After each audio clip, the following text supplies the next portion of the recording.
Did you ever think you would make it? I feel I'm so close I could taste sweet victory.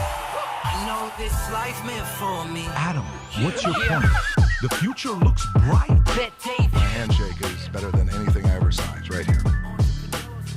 You are a one-of-one? My son's right about I don't think I've ever said this before.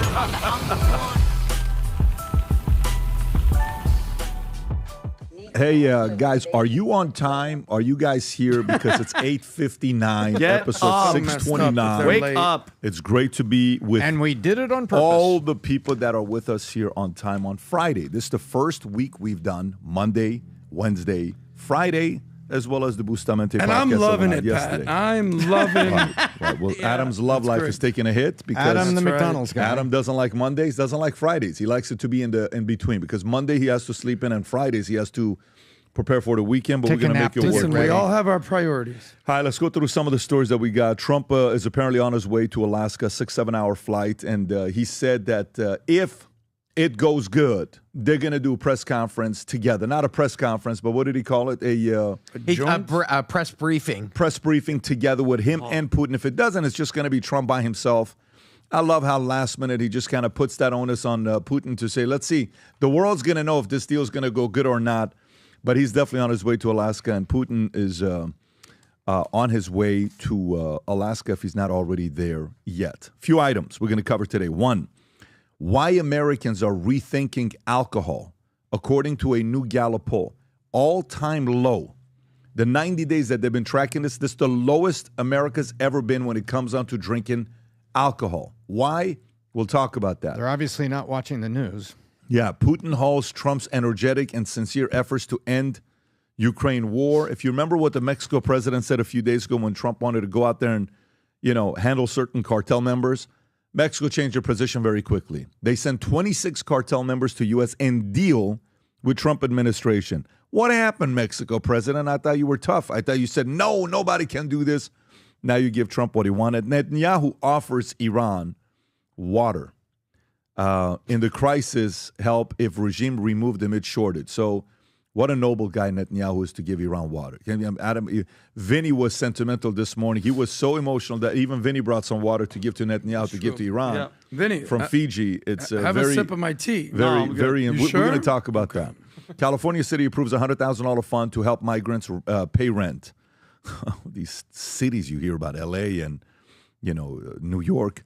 Trump touts tax relief for vast majority of seniors on Social Security's 90th anniversary. I have an idea for Social Security, and most people are not going to like it. I'm not going to make any new friends today, but we're going to talk about it. So for some of you that are receiving Social Security that may not like what I have to say, you may want to do earmuffs or maybe just take a break from today's podcast and come back next Monday because of what ideas I have on Social Security. You ain't going to like it, but I'm going to give it to you anyways. Next, Trump told Zelensky and allies he won't discuss territory divisions with Putin this week. He agreed that Ukraine can only negotiate territorial concessions. Macron says. Then we have New Jersey parents applaud new law that could send them to prison for their children's crimes. You get to get parents involved. You got to get parents involved. Middle-class residents of Demron City say they're trapped in unsellable homes surrounded by drug markets. And fewer Americans say they don't trust federal government. They don't trust. Fewer Americans say they don't. Meaning they trust, right, Rob? The way it's written, Correct. it's a... It's fun with headline, and I can't wait to get after it. That's the hill for you. That's the hill for you. So can you guess how many retire with $5 million? Here's a hint. Almost no one, okay? So they're going to talk about how many people retire with $5 million. Adam and Tom have thoughts on this story. Fed expected to stick with regular size rate cuts after hot inflation data. Joe Rogan rips ICE rates. Great. You're going to get rid of the landscaper? That's what Joe Rogan said. Melania Trump threatens to sue Hunter Biden for $1 billion over false defamatory allegations linking her to Jeffrey Epstein's report. And Hunter Biden responded with his buddy Callahan. And you have to see it. What do you have to say? Bill Maher, we didn't cover the story, but we're going to cover it today. The View co-hosts aren't the best advertisement for women in blunt criticism. Not he had a blunt, but it was in blunt criticism. Yes, like he was there's a difference. He was being blunt about it. Probably So, also Although had could a blunt. have for been sure both, had a blunt right? as well. Yeah. Tom, cue your noise. Stock Don't. close mixed. Sorry about Stock close mixed after hot PPI report. Adam, if you know what noise is. Okay. Reverend Sharpton slams Trump targeting cities with black mayors. It's race baiting. Yeah.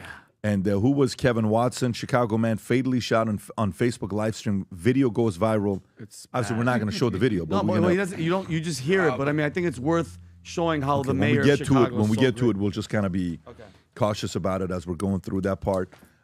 Gang, a couple things that we have. For every once in a while, we get new things that come up for summer. Summer hats are here. And I want to show you this with these summer hats that we have. They're not that many. We didn't order hundreds of them. This is very limited supply for someone. We're just simply testing it out. The first one is the splat print. If you look at it, it's pretty sick. Can you change the pictures on that, Rob? There's not that many of these. We're simply ordering these to see how you like it, and then we may do a bigger supply. It's a new Future Looks Bright design on the back of it. It's actually pretty sick on the bottom as well. Then this next one, the black one, is not going to last, although I think these two are going to be competing. Look at this one here, by the way, with the front logo. Real cool on the way this black one looks, with the orange on the bottom. The Future Looks Bright on the back. And last but not least, it's the white one with gold. Future Looks Bright on the back, on the bottom, and an American flag and Valuetainment. It's just, Vinny, this one looks sick. Absolutely. Look at how this one looks. This one looks absolutely sick. I'm going to keep this one. And so they're out now, gang. Go place an order. When you do place an order, a gift comes with it as well for the first 100 people that placed the order. But those are the new hats that came in on Valuetainment. Summertime, go represent Future Looks Bright gear. They just came out this week. Sounds good. All right, let's get right into it. Story.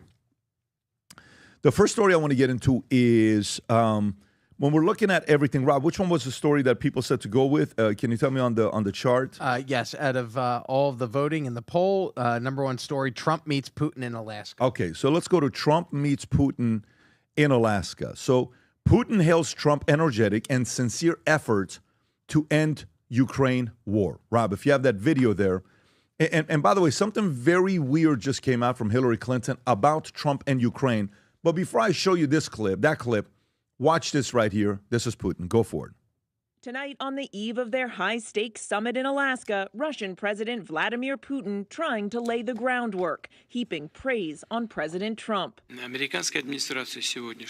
Putin saying the current American administration is making quite energetic and sincere efforts to stop the hostilities, stop the crisis, and reach agreements that are of interest to all parties involved in this conflict. Putin saying Trump wants to create long-term conditions for peace, both between our countries and in Europe and in the world. But the Russian leader saying he has other goals from this meeting that go beyond the war in Ukraine, that he wants to discuss nuclear arms control. The Kremlin saying trade and economic cooperation will also be on the agenda. Trump today not ruling out those conversations, but saying his focus is on ending the war. I think that President Putin would like to see a deal. I think if I weren't president, he would take over all of Ukraine. But I am president, and he's not going to mess around with me. But Ukrainian President Zelensky, who won't be in the room, says Putin is bluffing. And today, Trump admitting he thinks there's a 25% chance this summit will fail. But if it doesn't, Trump says he wants to quickly bring Putin and Zelensky together for another meeting, even saying Zelensky could join the Oh, that's where it ended. Okay, sounds good. So when you're seeing this 25% chance, Zelensky saying he's bluffing, Putin's coming in, he's saying, hey, Trump seems very energetic about wanting to make a deal. And then Trump makes a promise. And he told Zelensky and allies that he won't discuss territory divisions with Putin this week, and that he agreed that only Ukraine can negotiate territorial concessions this week. So, Tom, your thoughts on this story here? Well, first of all, this is the right body language from Putin. Because if you take a look at the Trump wins on tariffs and other things around the world, clearly Trump's gaining momentum. And Putin knows this. Putin pays attention to this. He says, Vinny, when you take a look at something like that, you can clearly see that Putin is not agreeing to anything, but he's saying, I think it's very sincere, very energetic what he's doing. And then they go on to talk about territory, where Trump talked to the European leaders and said, hey, only Ukraine can be at the table for the final word on negotiating its territory. And Trump is telling Zelensky, hey, we're not going to discuss territory division with Putin this week. However, then we find out, it comes out the other way, that says Russia and the United States had discussed a model independently like the West Bank. Now, you have to remember what happened with the West Bank and what happened with Sinai Peninsula. When Egypt came across the canal and the Suez Canal and attacked Israel from the southwest, after Israel pushed them back, they actually pushed them all the way back into the canal and back over, and then they took it and they told the UN, we're not leaving. We don't trust these guys, and so we want this permanent buffer, and we're taking their damn land, and we're making a permanent buffer between us and Egypt. Deal with it. And that's and so now the U.S. and Russia are talking about, well, what if there's kind of like this zone? And by the way, there's no weapons and supposedly there's no militarized people in the zone. There are the Egyptian side of the zone and the Israeli side of the zone. And if you really want to know about this, you can go read the book Getting DS, and that's a great book, and it's got the case study on how they negotiated this, which is very interesting. That this is exactly what the U.S. and Russia are talking about. Maybe we make a permanent buffer here, like the DMZ in Korea. Now, some people are going to be jumping all over me right here. No, Russia took their land, and now they're just trying to get it back. Well, look, we got to solve this thing somewhere. And, they made this Ukraine did a huge drone attack last night on the eve of them all trying to get together. So one of the things you have that video, by the way, of the drone attack? There was a couple of them. While you're, Tom, you're saying that, Rob, if you can pull it up. So I recap. Point one, it appears that good body language from Putin, whether you agree with him or not agree with him about the attacks and everything. Second, I think Trump's really behind the scenes trying to negotiate something, and the fact that the West Bank or the Sinai or even Korea DMZ comes up says maybe we create a buffer that ends up working for everybody, may not like it. And then lastly, we haven't seen Zelensky. It doesn't look like Zelensky's going to show up. It looks like this is truly going to be Trump and Putin.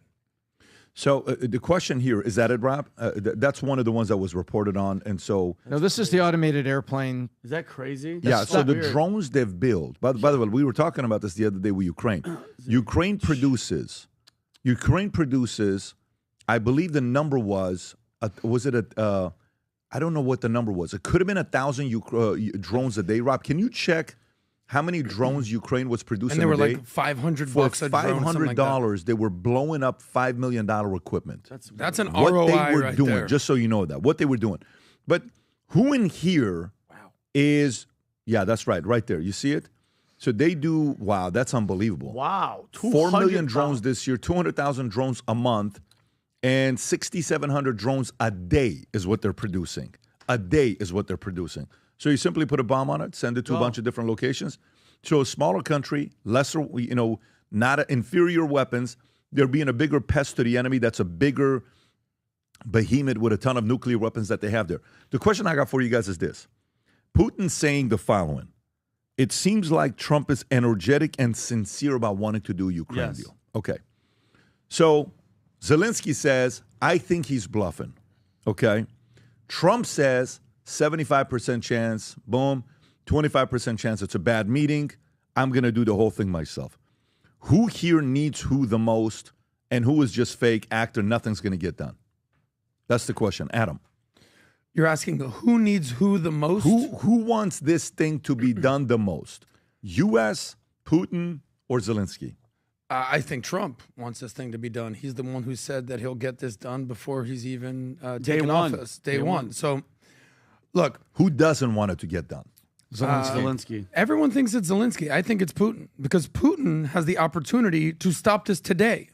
He clearly does not want to stop this.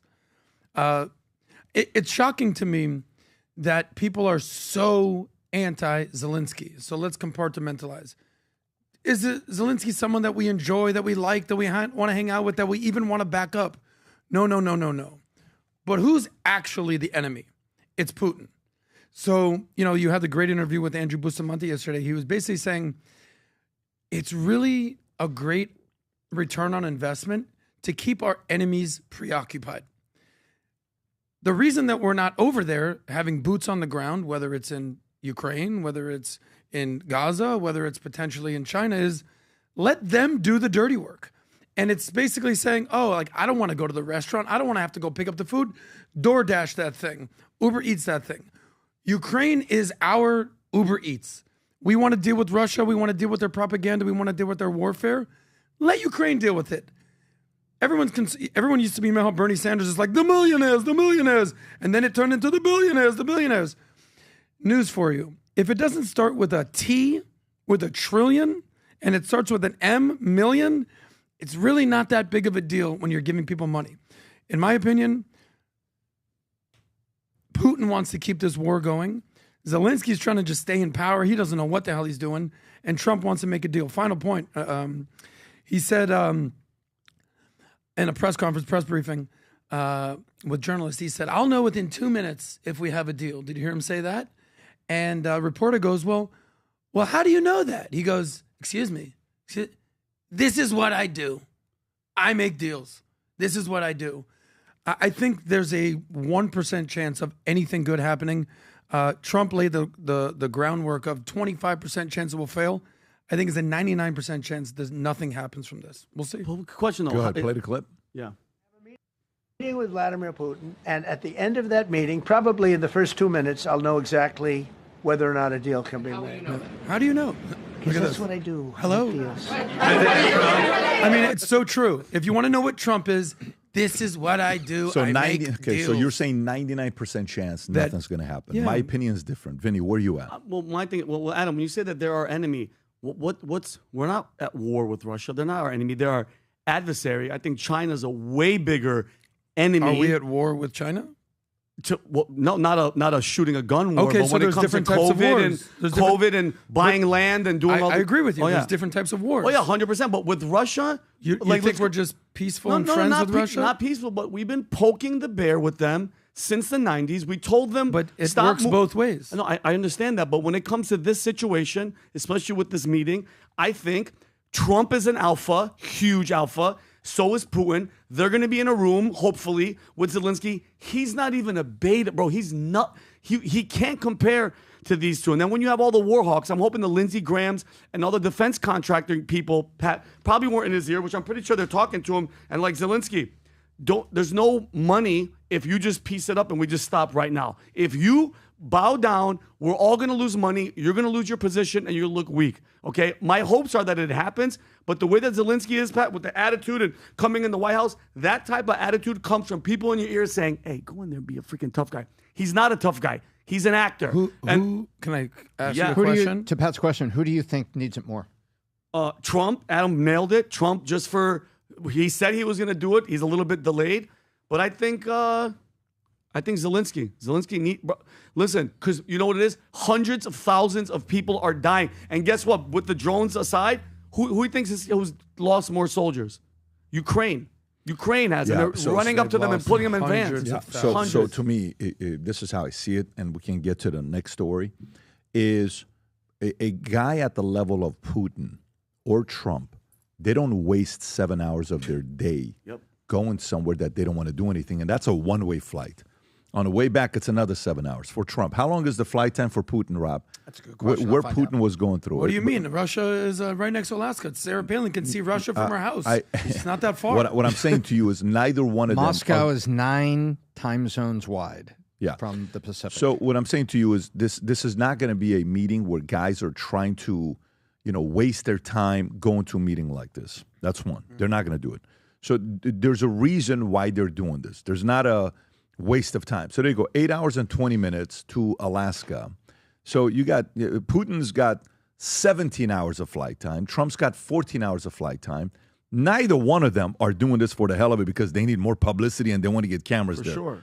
The world knows them. They don't need another 1 million followers or 100,000 followers or 50 million views. They don't need that. But to me, in this case, I think the way Zelensky and NATO did it, so NATO is telling Zelensky, we have your back. He goes and meets with Starmer. He goes and meets with Macron is speaking on his behalf. Macron comes out and says, Trump agreed only Ukraine can negotiate territorial concessions. Macron says.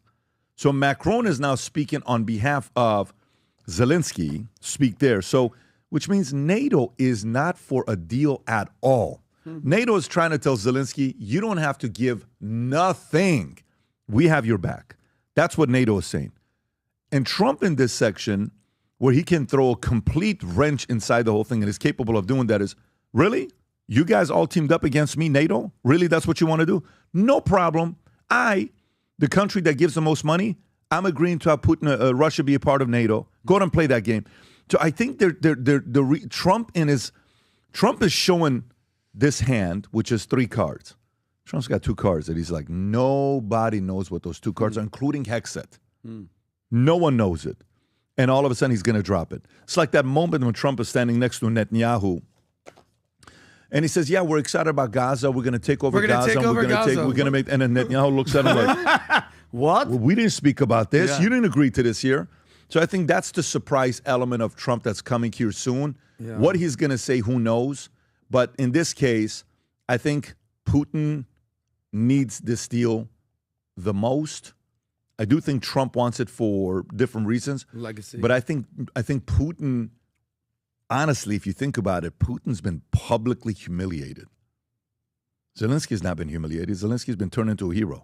Putin's been publicly humiliated because everybody thought within 30 days the war is going to be done and Putin's going to get what he wants, and that's not been the case. Yes, you're right. So it's a bit of a black eye in front of that black guy. It's a little bit of a black eye. Nothing wrong with in black front of guys, his audience of what happened, and it's to the point right now where Hillary Clinton chimes in, and this is what she said.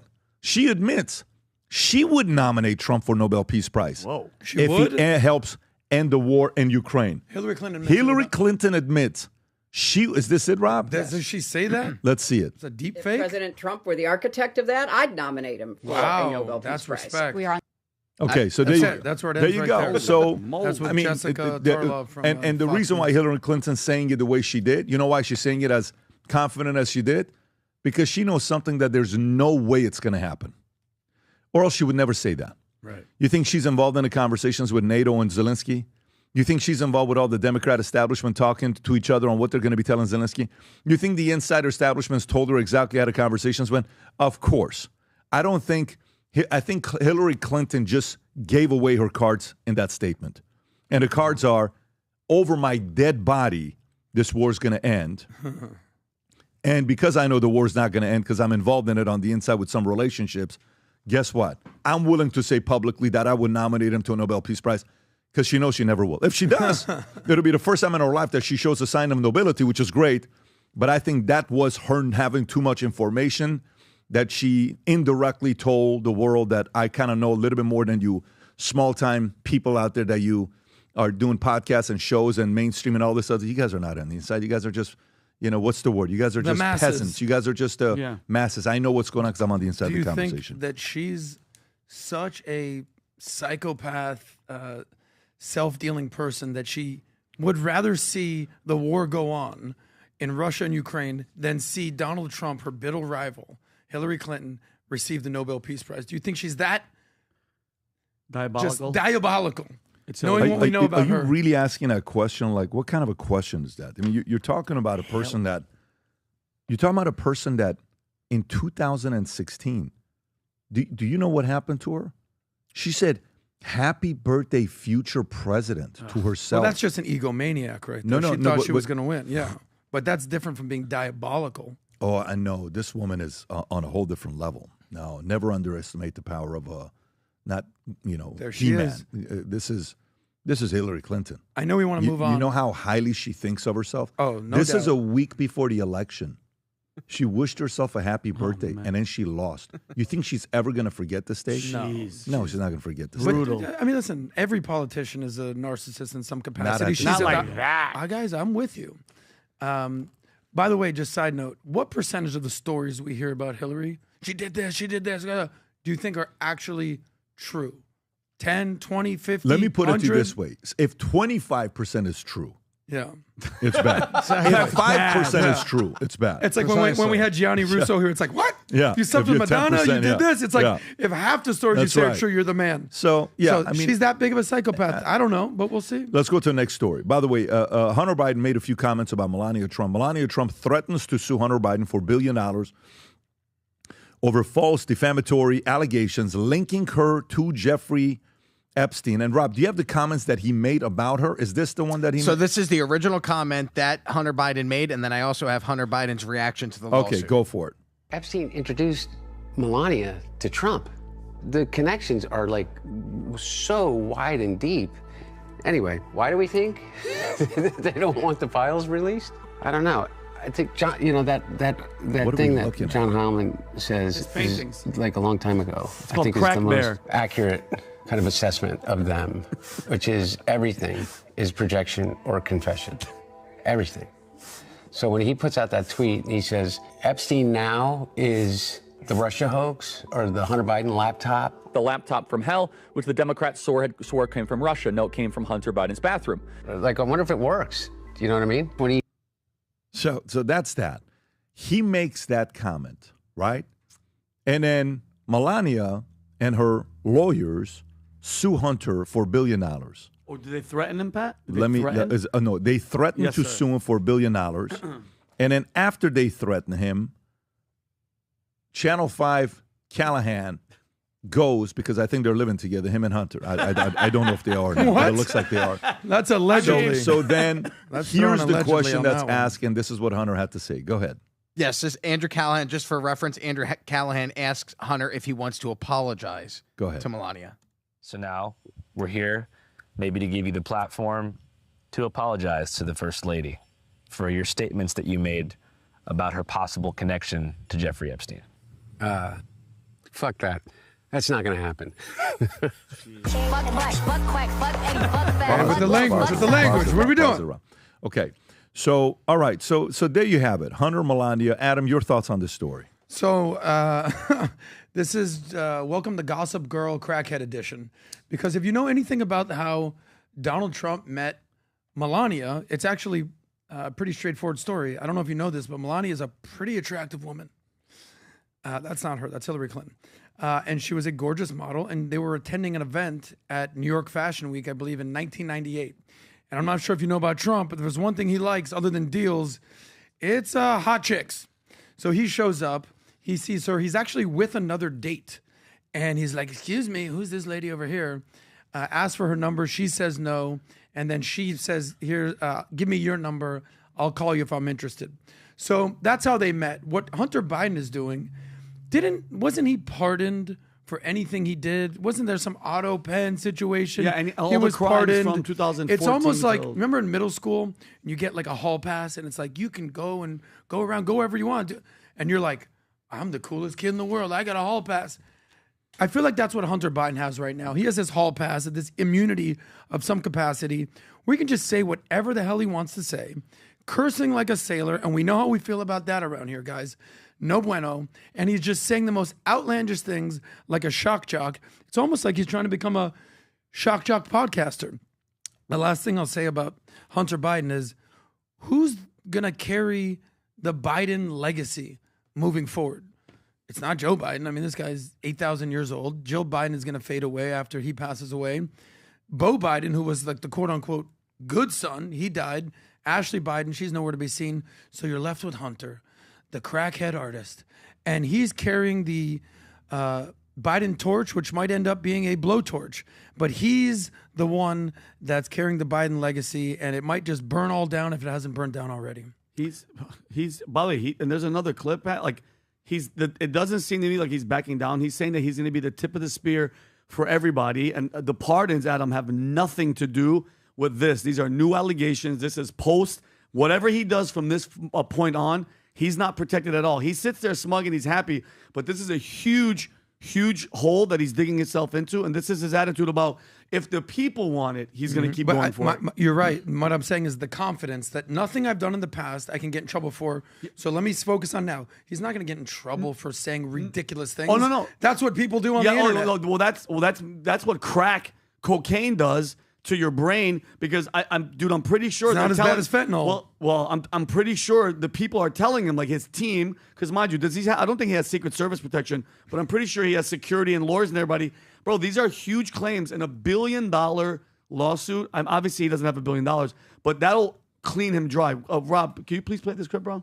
Want to go through the process, they know that it's going to cost like an enormous amount of money to do it. And so, that's the only thing that I got to figure out. We got to get we got to figure out how that we're going to pay for it. Here's what I'm saying to the American people is if you want to know the origin and the nature of the relationship between Donald Trump, Melania Trump, and which I have no personal knowledge of. I can only go by what has been reported. Okay. But if you want to know that nature, then let's all go figure it out together. Of the connection to them. I'll be the point of the tip of the spear for you. we got to figure out how that we're going to pay for it. Wow, it's amazing listening to him. You realize where he got his genetics from, and who talks like him. His pops talks just really like him. Yeah. So I don't know. I think if I'm Joe Biden and I'm watching these clips, what am I thinking? Dude, keep your mouth shut. Be quiet. Go away. Hang out with your girls. Do what you're doing. You're not helping with anything that I have going on with the last few years of legacy. Nothing. You think Joe wakes up in the morning and every time he sees stuff like this, or even Jill, more than Joe. Yes. It's like, oh my God, can you tell Hunter to just be quiet and go away and not talk about this kind of stuff? What is he doing? He's hurting us with the last couple of years that we got left. He got left. So I don't know. I don't know what he's doing here. I don't know the allegations, the stuff. Maybe he's trying to get some attention that he's got going on there. But, I'm looking at it more from the perspective of Joe Biden. Mm-hmm. I think it's too much. I'm not being funny. I'm not trying to be funny. I don't think Joe Biden is even there. Jill is, though. Jill, you nailed it. Yeah. You don't think Joe Biden is Jill just is there. completely Yeah, no, competent? I think Jill is Jill's there. like, you won't Man, you're believe out of what he's control, doing. Vinny. Be You say quiet. some outlandish No, things. I agree with that. Joe Biden, I think Jill the is trying to vegetable? protect No. the legacy the same way we saw her protecting him on stage, the same way we heard that she was trying to do things in the White House. Yeah. I think Joe Biden looks at this and it's like, your father's legacy is at stake. I think she's the projector. I think you're right. Yeah, And so let's go to the you next think story. they don't want him to talk? No. Hell no. No. I actually disagree with you guys. No. Because Adam, other that's than okay, it's hear a me out. lawsuit Hear me coming. out. Hear me out. Other than Hunter Biden, Yeah. can you name one person that is defending the Biden legacy at this point? Karine Jean-Pierre, There's who was no the way. biggest liar on Please earth. don't He's not defend me like defending that. This is not Don't defending. defend me like It's that. different. You're talking about Yeah. political allies versus. You want to be defended like that? I don't want to be defended. The like point that. is, I'd much rather just say, nobody go to else dinner. is defending him. Smoke some crack. Karine Jean-Pierre, who was the biggest progressive Democrat I've ever seen, is now an independent. People jumped off the Biden ship because it was a Titanic. Let me tell you. I'm at a this meeting. is the crackhead who's defending I'm at a meeting. him. They actually appreciate There is a it. person that edifies you. Let's just say somebody edifies you. There's different ways of edification. Mm-hmm. You're in front of a crowd of thousands of people, and one person comes up and they say something like this. Let me tell you guys about Patrick and I. This is why I like doing business with him. I've been doing business with him for 12 years. In 12 years, anytime I need to get a hold of him, I can get a hold of him. He's responsive so fast. He's busier than anybody I do business with, but he always calls me back. And he kept his word. There were moments we went through challenging times. He'll push you. He was this, he's that. But I have so much respect for the way I've done business with him. This is why we continue to do business. And it was the best year we ever had. With that being said, please help me bring up Patrick Bet-David. Okay? That's edification. Let me give you the other one. Oh, my God. Patrick has changed my life in a way that if it wasn't for him, I have to tell you, I would have been this, and he is the closest thing to God. And dude, don't do that, bro. Like that's the what? You know, sometimes edification is. I'll look at Vinny and I'll say, listen, let me put it to you this way: I can listen to Vinny for hours. I'm never bored. He sincerely is this funny 24/7. My kids love him. I haven't met anybody that doesn't like this guy. If you're somebody that doesn't like Vinny, connect me, okay? And tell me about it. I've yet to meet one person. Pat, you just got to connect from me. No, I'm just kidding. But my point here is there is a levels to edifying somebody. Some people edify in a way that is so fake. Like when you did it yesterday, sincere, we're talking, we're there. Yeah. Mm-hmm. But sometimes you're like, dude, that's not the way to do it. So I don't want to be edified like this. I don't want to be lifted up like this. The way I want to be lifted, like if a person complimented Joe Biden, this would be one way to say it. Say what you want to say about Joe. We can all agree about the fact that maybe the debate wasn't this. Maybe this wasn't this. Well, maybe that wasn't this. Look, here's what I can tell you. Behind closed doors, always dressed nice, was always respectful to me, was always good to me, was always fair with me. And I don't know what the legacy they're going to write about it, but I definitely hope that the history books show the fact that he was fair, about him. That's proper edification. You don't want somebody edifying you like this. Well, all right, let's go to the next thing. But this is all they got. Well, that's pretty bad. So I would tell him to go retire. All right, so let's talk about ICE. More than 100,000 Americans apply to join ICE. Join ICE. Think about it. To help deport illegal aliens. Do you know what happened after 9/11? So many people joined what? Police department. The police department and military. You joined the police. I was in during it, and then they did stop laws where we couldn't even leave, and people were joining left and right. But there's a lot of people that would join because they're like, I'm going to go fight for my country, right? Yep. Now, Americans are saying, I want to go clean up the border. 100,000 Americans applied to join the ICE, 12 local arrests, and deport illegal aliens. As Department of Homeland Security officials reported, following a recruitment effort by Trump's administration, the campaign includes an ad campaign and a $50,000 signing bonus for new recruits. Damn. DHS Secretary Kristi Noem stated, our country is calling you to serve at ICE. In the wake of the Biden administration failing immigration policies, our country needs dedicated men and women of ICE to get the worst of the criminals out of the country. New ICE recruits are offered student loan repayment, forgiveness options, a 25% law enforcement availability pay for Homeland Security investigations, special agents, premium overtime payments for enforcement and removal operations, deportation officers, and enhanced retirement benefits, okay? So that's what they say. The bill also includes more than $46 billion for new border wall construction, $45 billion for ICE detention space, $10 billion reimbursed for states who covered border security costs under Joe Biden, and $3.5 billion for the Department of Justice to issue grants to local governments who help locate and arrest illegal aliens, among other funding measures, okay? There was a clip of Mayor Bass losing it over ICE, but Joe Rogan, rips ICE raids. He says, great, you're going to get rid of landscapers. Okay, Rob, I don't know if you have the Rogan clip. We'll come back to the Bass one.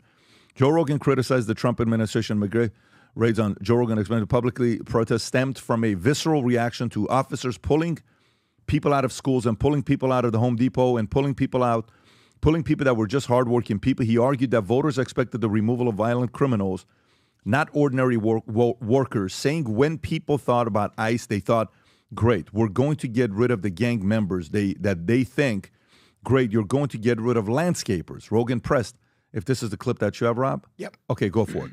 All of a sudden, these pop-up riots, I actually call them the Timu riots. This is a Chinese-funded group, and what they're doing is they're using that front in an effort to then divide on that topic as well. I absolutely believe this is true, that I'm sure other countries fund similar things, but also it was in reaction to some of the ICE raids and pulling people out of schools and pulling people out of Home Depot. When people thought about ICE, they thought, great, we're going to get rid of the gang members. They didn't think, great, you're going to get rid of a landscaper.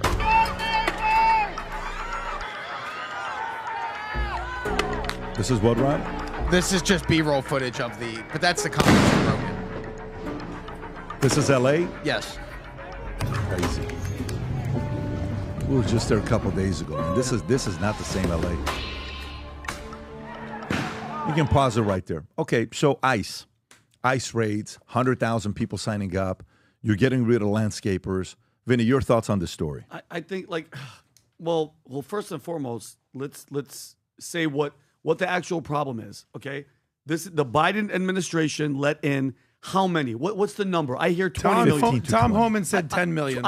So let's set the floor there. It could be more. Let's say 10 to 20. Let's go in the middle of that. Okay, and now Trump, just like everything else, just like with Russia, just like with the border, just like with crime, Trump has to come in and clean everything up. All right, it's like, this is the analogy. All right, the Biden administration threw this wild party. Okay, they opened the doors, Tom. Everybody came in the house. Criminals, they're spray painting, they're killing. Girls were raped at the party. People are dead. Okay, now the cops show up. Everybody's showing up at them. The maids, everybody's cleaning up, and you're getting mad at the cops and the maids.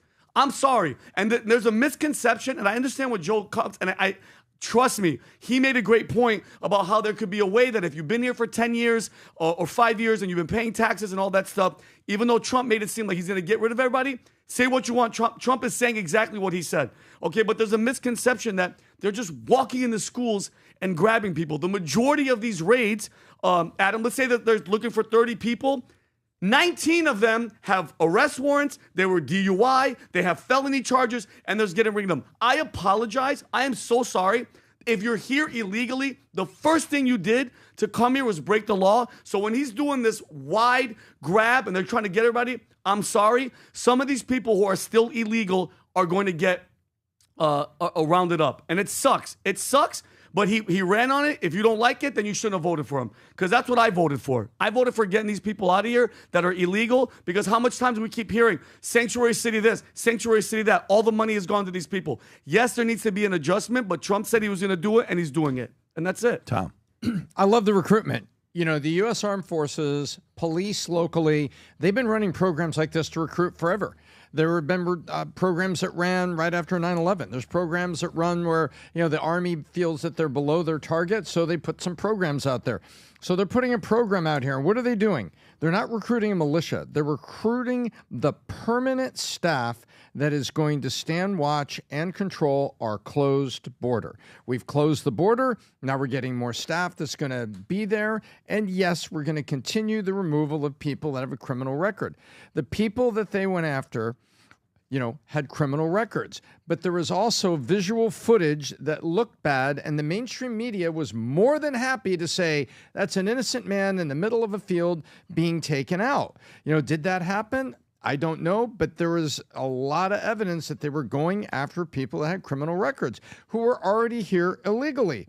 And then did China fund it? Have Soros organizations funded some of these protests? Yes. Yes. I believe the allegations. So when I say yes, I'm saying I believe the allegations that other people that don't agree with Trump are helping to fund, make the protest even worse about immigration. I think the average American, if you look on policy by policy, they like what's going on with a lot of the policies that Trump has made, but they didn't like what was going on visually with all the footage. It's like, hey, I like the border being closed. I like the fact that we're cleaning people back, but then they would see some of the footage and go, that kind of looks kind of bad. Yeah, and again, Tom, sometimes it does look bad, but just to make my point, a lot of these people, we're talking about the ICE raid that they did on August 6th. The Border Patrol grabbed 16 illegals in Westlake Home Depot in L.A.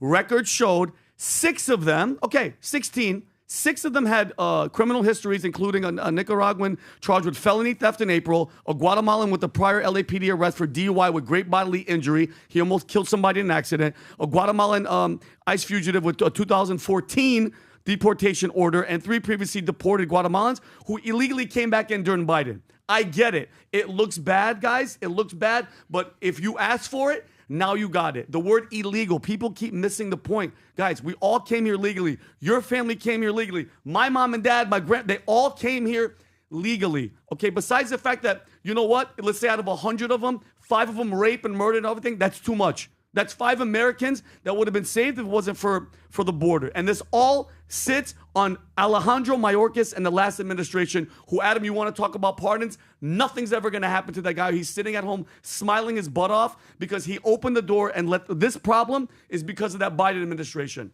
So this all lies on them, period. End of story. Remember the clip that was like, hide your wife, hide your kids, because they're out here raping everybody. Yeah. I feel like that, this guy right here. Yeah. Thank you, Rob. I feel like that is sort of the narrative. You want to play this? No, keep going. Okay, I feel like that's sort of the narrative with the illegal immigrants. But sometimes when you want to make an omelet, you got to crack a couple eggs and a couple crackheads. But the reality is this. Why are people joining ICE? How many people are applying? 100,000 Americans have applied to join ICE? Good. That's amazing. Good. Okay. I want to be. How many people don't want to be police officers anymore? How many people stopped wanting to be firefighters in California over there? Yep. So I think it's a very good thing that you want to serve your country. What are the main 3 reasons that an American would want to serve ICE? Number 1, it's a job. It's a career. AI ain't going to replace you. You're going to have a job for sure. You're going to have money, benefits. What are they giving? $50,000 signing bonuses? Maybe I'll join ICE. Who knows?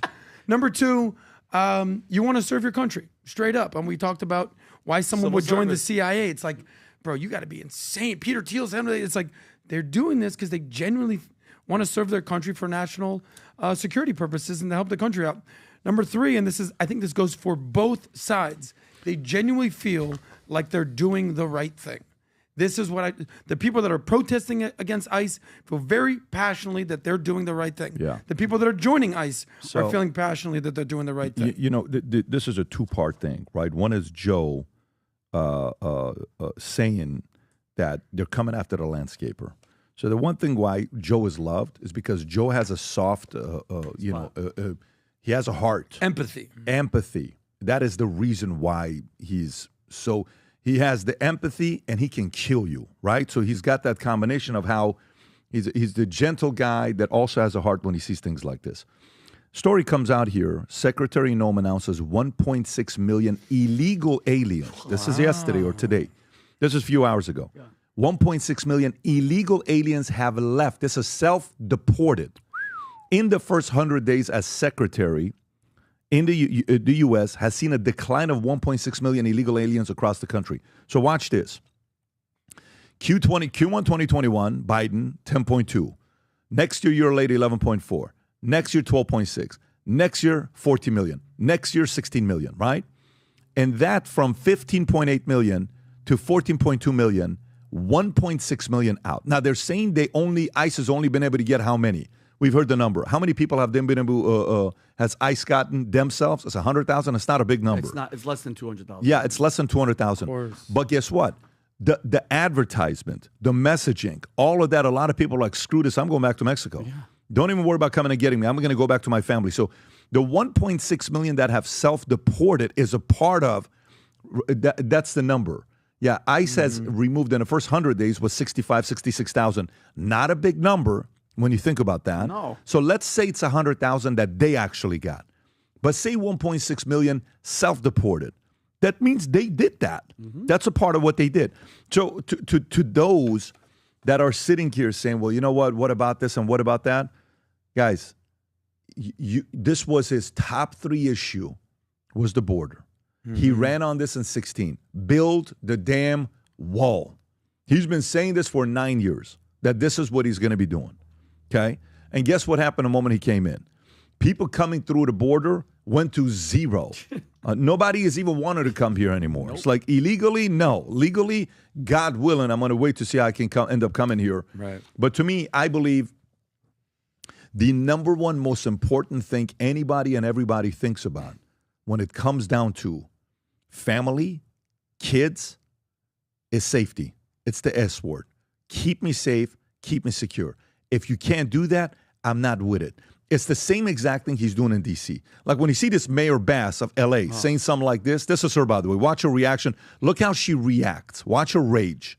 Not believe that this just happened to be a coincidence. There is no way this was a coincidence. This was widely publicized that the governor and many of our other elected officials were having a press conference here to talk about redistricting, and they decided they were going to come and thumb their nose in front of the governor's face. Why would you do that? That is unbelievably disrespectful. It's a provocative act. They're talking about disorder in Los Angeles, and they are the source of the disorder in Los Angeles right now. Yeah. This is just completely unacceptable. Who believes this it? is a people like people in California, people in LA. So the guy behind her definitely believes it with that haircut of it. So when you think about what Newsom said yesterday with the redistricting, let me go to that one because she commented on that. So they had a meeting. They've been wanting to redistrict in a while, and his words were, "It's over for California." Okay, I think there was a quote. I got to find it to see which one it is. Rob, what clip do you have about the new statement he made about redistricting California? Right here. This is what he says Donald Trump's plans are and why he wants redistricting so much. Go for it. Wake up, America. Wake up. You will not have a country if he rigs this election. You will have a president who will be running for a 3rd term. Mark my word. I wasn't exaggerating when I said that I received in the mail a Trump 2028 hat from one of his biggest supporters. These guys are not screwing around. The rules do not apply to him. The most corrupt president in history. He doesn't believe in free enterprise, crony capitalism. He is wrecking this country, wrecking the economy. Lies. He's a lawless president. Lies. Wake up, America. Wake up to what's going on. How many lies? Hold on, Adam, dead serious.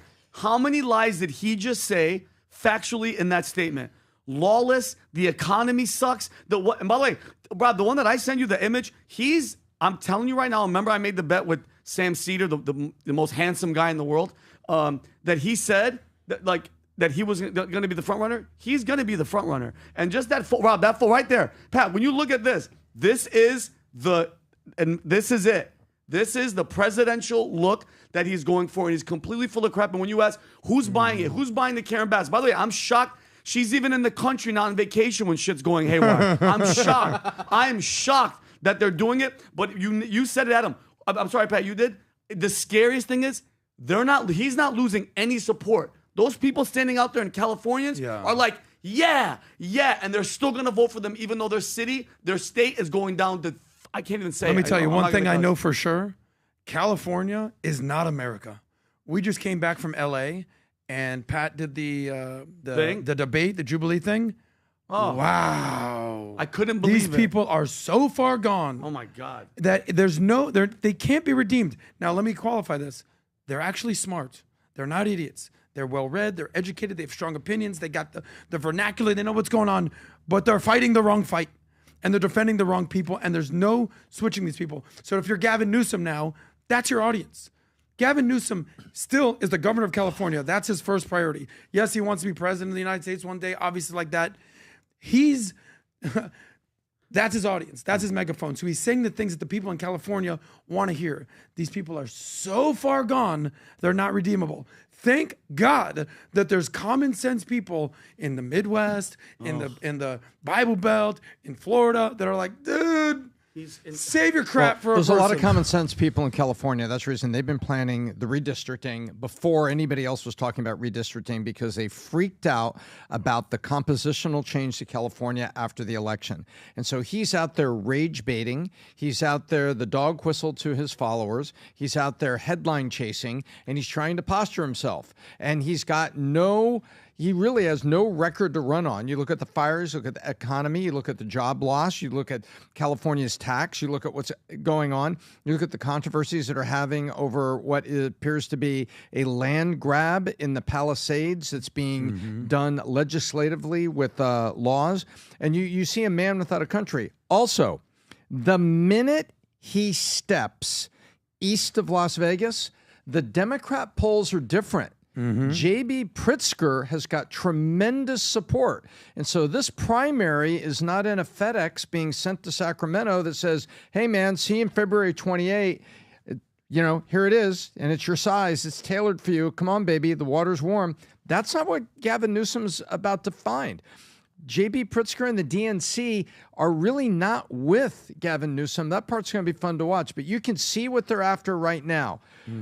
Trump's going to lose a midterm. Presidency ends in 17 months, and Speaker Jeffrey's back. Their focus is on the midterms, and they were going to redistrict California anyway. It's happening in plain sight. And no, they're not dumb. They're very shrewd, but they think we're evil.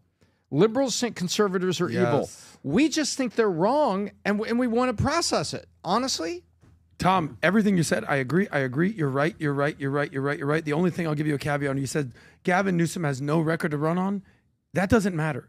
The only thing that they have to run on is he's not Trump. Trump is evil, bad. I agree with it that it doesn't work, but that's the platform. Yeah, so by the way, if they redistrict the way they want to redistrict, okay, right now they got a 43-9 lead, okay? And remember, with House, midterms around the corner, so this redistricting is purely for midterms to see who's going to get bumped out. It looks like Crockett is gone. Hopefully. So now, Rob, can you pull up who are the 9 Republican House of Representatives in the state of California? Who are the 9 House of Republican representatives in California? Let's see which one of these guys are a threat. Like, who is actually a formidable name that gets in the way out of all the names? Darrell Issa, okay. He's a stud. He's a stud. Ken Calvert, Young Kim, Jay David, Vince Fong. Is that a rapper? Young Kim? Tom, you know who Vince Fong is? Yeah, we met him. Yep. He's Vince Fong the Asian. Kevin McCarthy. Yeah, Vince Fong is in Central Valley around Bakersfield. Took Kevin McCarthy's seat. That's right. So Tom McClintock, Kevin Kyle. So all of these guys are targeted. That's who they're targeting. They're targeting these 9 names. So if they redistrict, and the way that I think they're going to redistrict, 4 or 5 of these guys are going to lose their jobs. So 4 or 5 lose their jobs. It has nothing to do with California because California is already 43-9. It's about what the majority of the House. Rob, go to see the split right now, how many Dems and how many Republicans have. Like the percentage of controlling the House. What is the number? Do you know what the number is, Tom?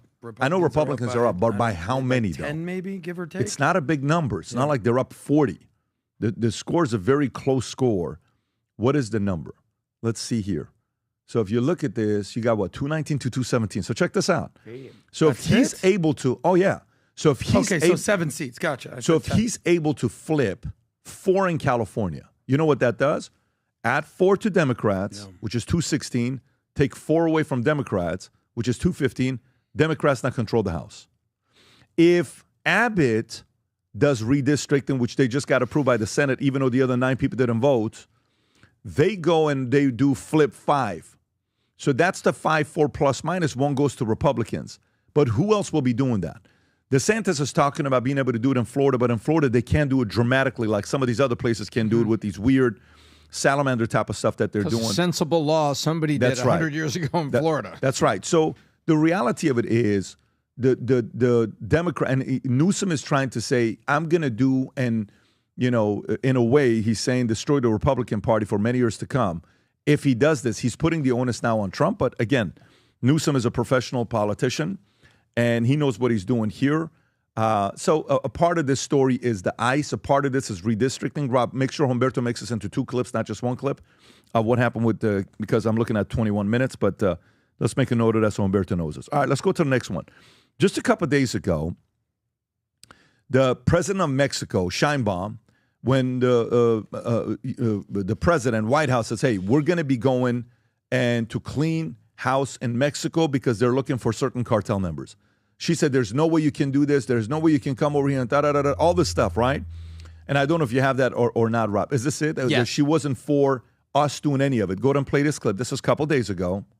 We cooperate, we collaborate, but there will be no invasion. She called it an invasion. That is discarded, absolutely discarded.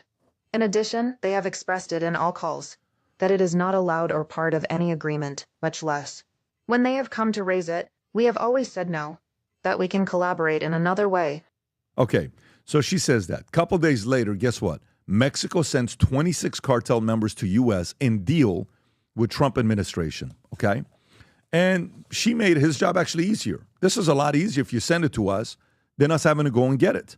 So this story is the 26 high-ranking cartel figures to the U.S. on Tuesday, including Abigail Gonzalez Valencia, leader of the Los Cuños, allied with Jalisco New Generation Cartel, the CJNG, and Roberto Salazar, wanted for the 2008 killing of L.A. County Sheriff Deputy as part of a deal with Trump administration to combat drug smuggling.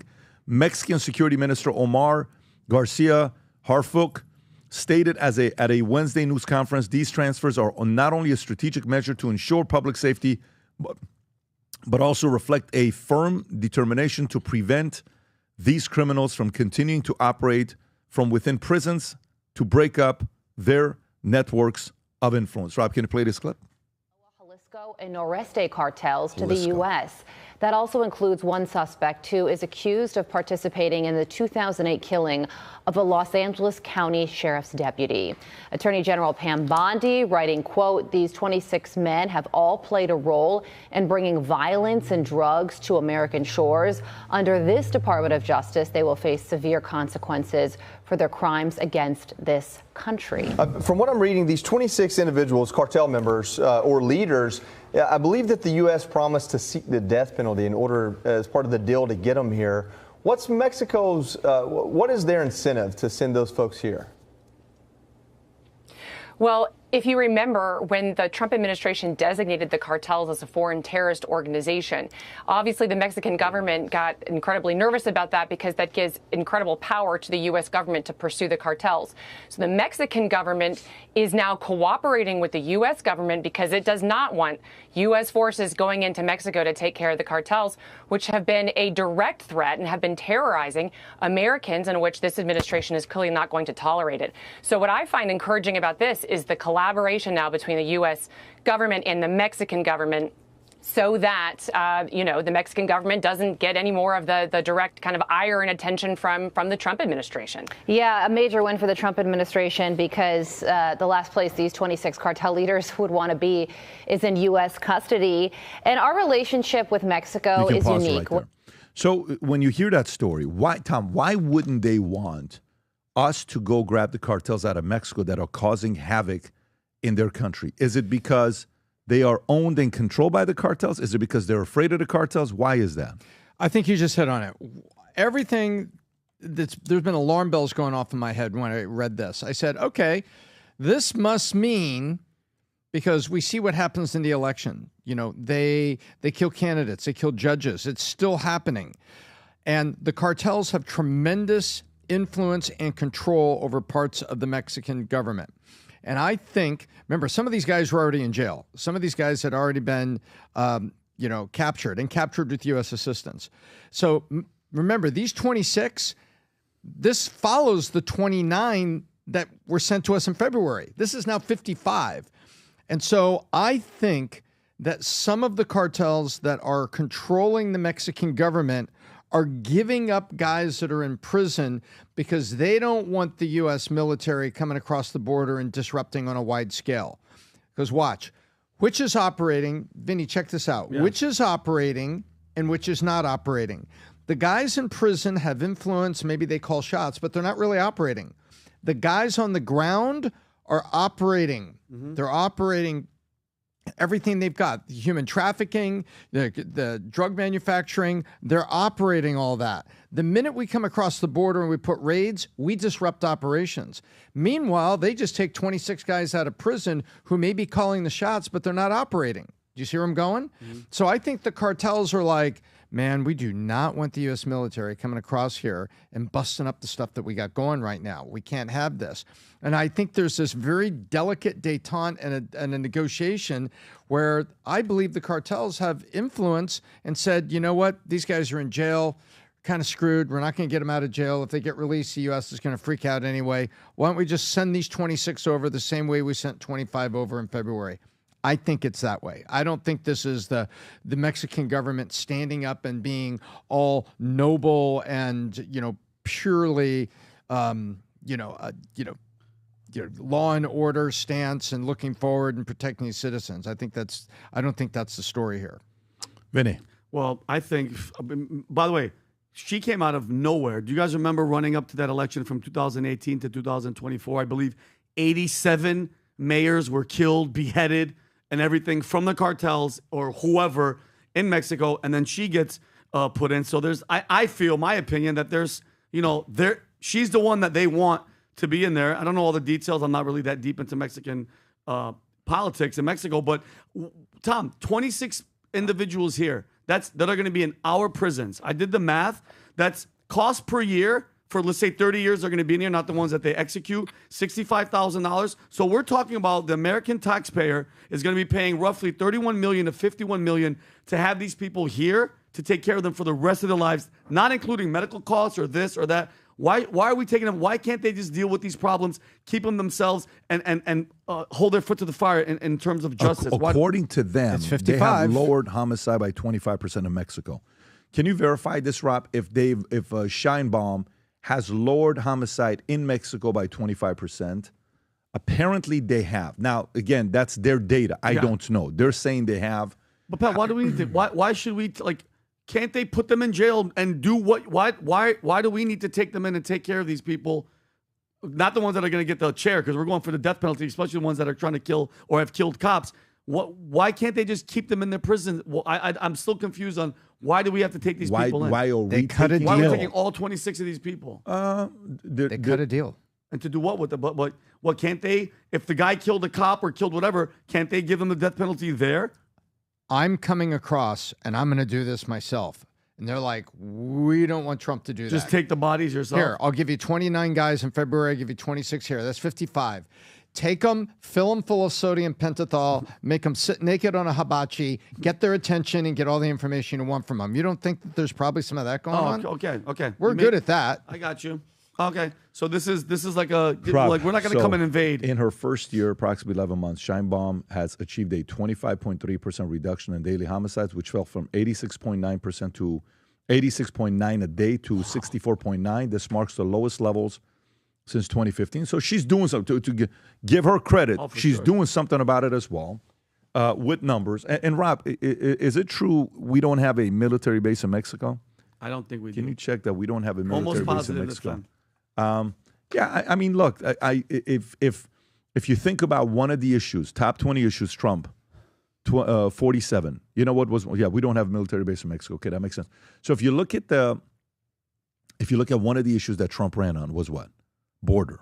100%. Squared away. He's doing it. ICE, $50,000, 100,000 people already signed up. What's another thing that he signed up that he said he was going to do? Top 20. Economy. Fentanyl. Oh, yeah. Okay, this is the fentanyl promise. This is what they're doing to say, we promised you we're going to go after fentanyl. We're doing it. We're going to find out who's behind it, and we're going to put them out. Adam, your thoughts on the story? Yeah, I mean, in the Western Hemisphere, Mexico is the last country in the world I'm trying to go visit. Oh, my God, why would you say that about Mexico? It's our neighbor. Not safe. Just straight up. You talk about why what the most high priority of a family has taking care of their kids is safety, safety, safety. You call it the S word, right, Pat? Yep. Here are the most dangerous countries in the Western Hemisphere. We know what happened in El Salvador. We know what's going on in Venezuela, Jamaica, Honduras, Ecuador, Guatemala. Shout out to Mexico. Shout out to Mario, the Mexican. But those are the list of countries. The most dangerous cities, just cities. Jalisco's up there? Oh, it's all Mexico. The top 10, 9 of the top 10. Colima, Mexico. Ciudad Obregón, Mexico. Zamora, Mexico. Manzanillo, Mexico. Tijuana, Mexico. Ciudad Juarez. Throwing a little Port-au-Prince, Haiti in there. Yeah. The most dangerous cities you could possibly go visit. Now, I know everybody in Miami is like, I'm going to Tulum. Stay in Tulum, bro. Don't leave Tulum. All those cities, you will get decapitated. By the way, little fun fact, there's a couple of cities in the United States that are close to the top 10. Jackson, Mississippi, Memphis, Tennessee. Clean it up, boys. Baltimore, Chicago. But they all pale in comparison to what the hell is going on in Mexico. Yeah, there's a lot of weird stories. Rob, did you see the story of the Mexican influencer, 23-year-old girl who was on a live stream and she said, if anybody's going to do anything to me, it's going to be my ex. And she's getting, don't play the video. Yeah. No, please don't. But if anyone's going to do anything to me, it's going to be my ex. And she's getting a gift.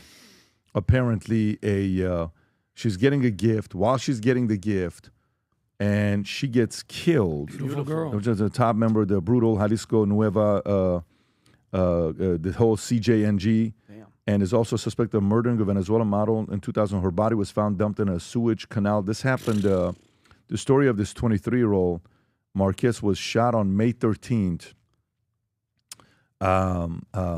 She was shot on May 13th, this model right here in Mexico, because she got a Gucci purse or a Louis Vuitton purse from somebody else, and it was one of the fans that sent it to her.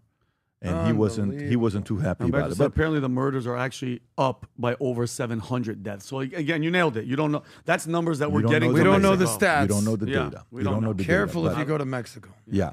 And especially if you look like this. But if you or like this.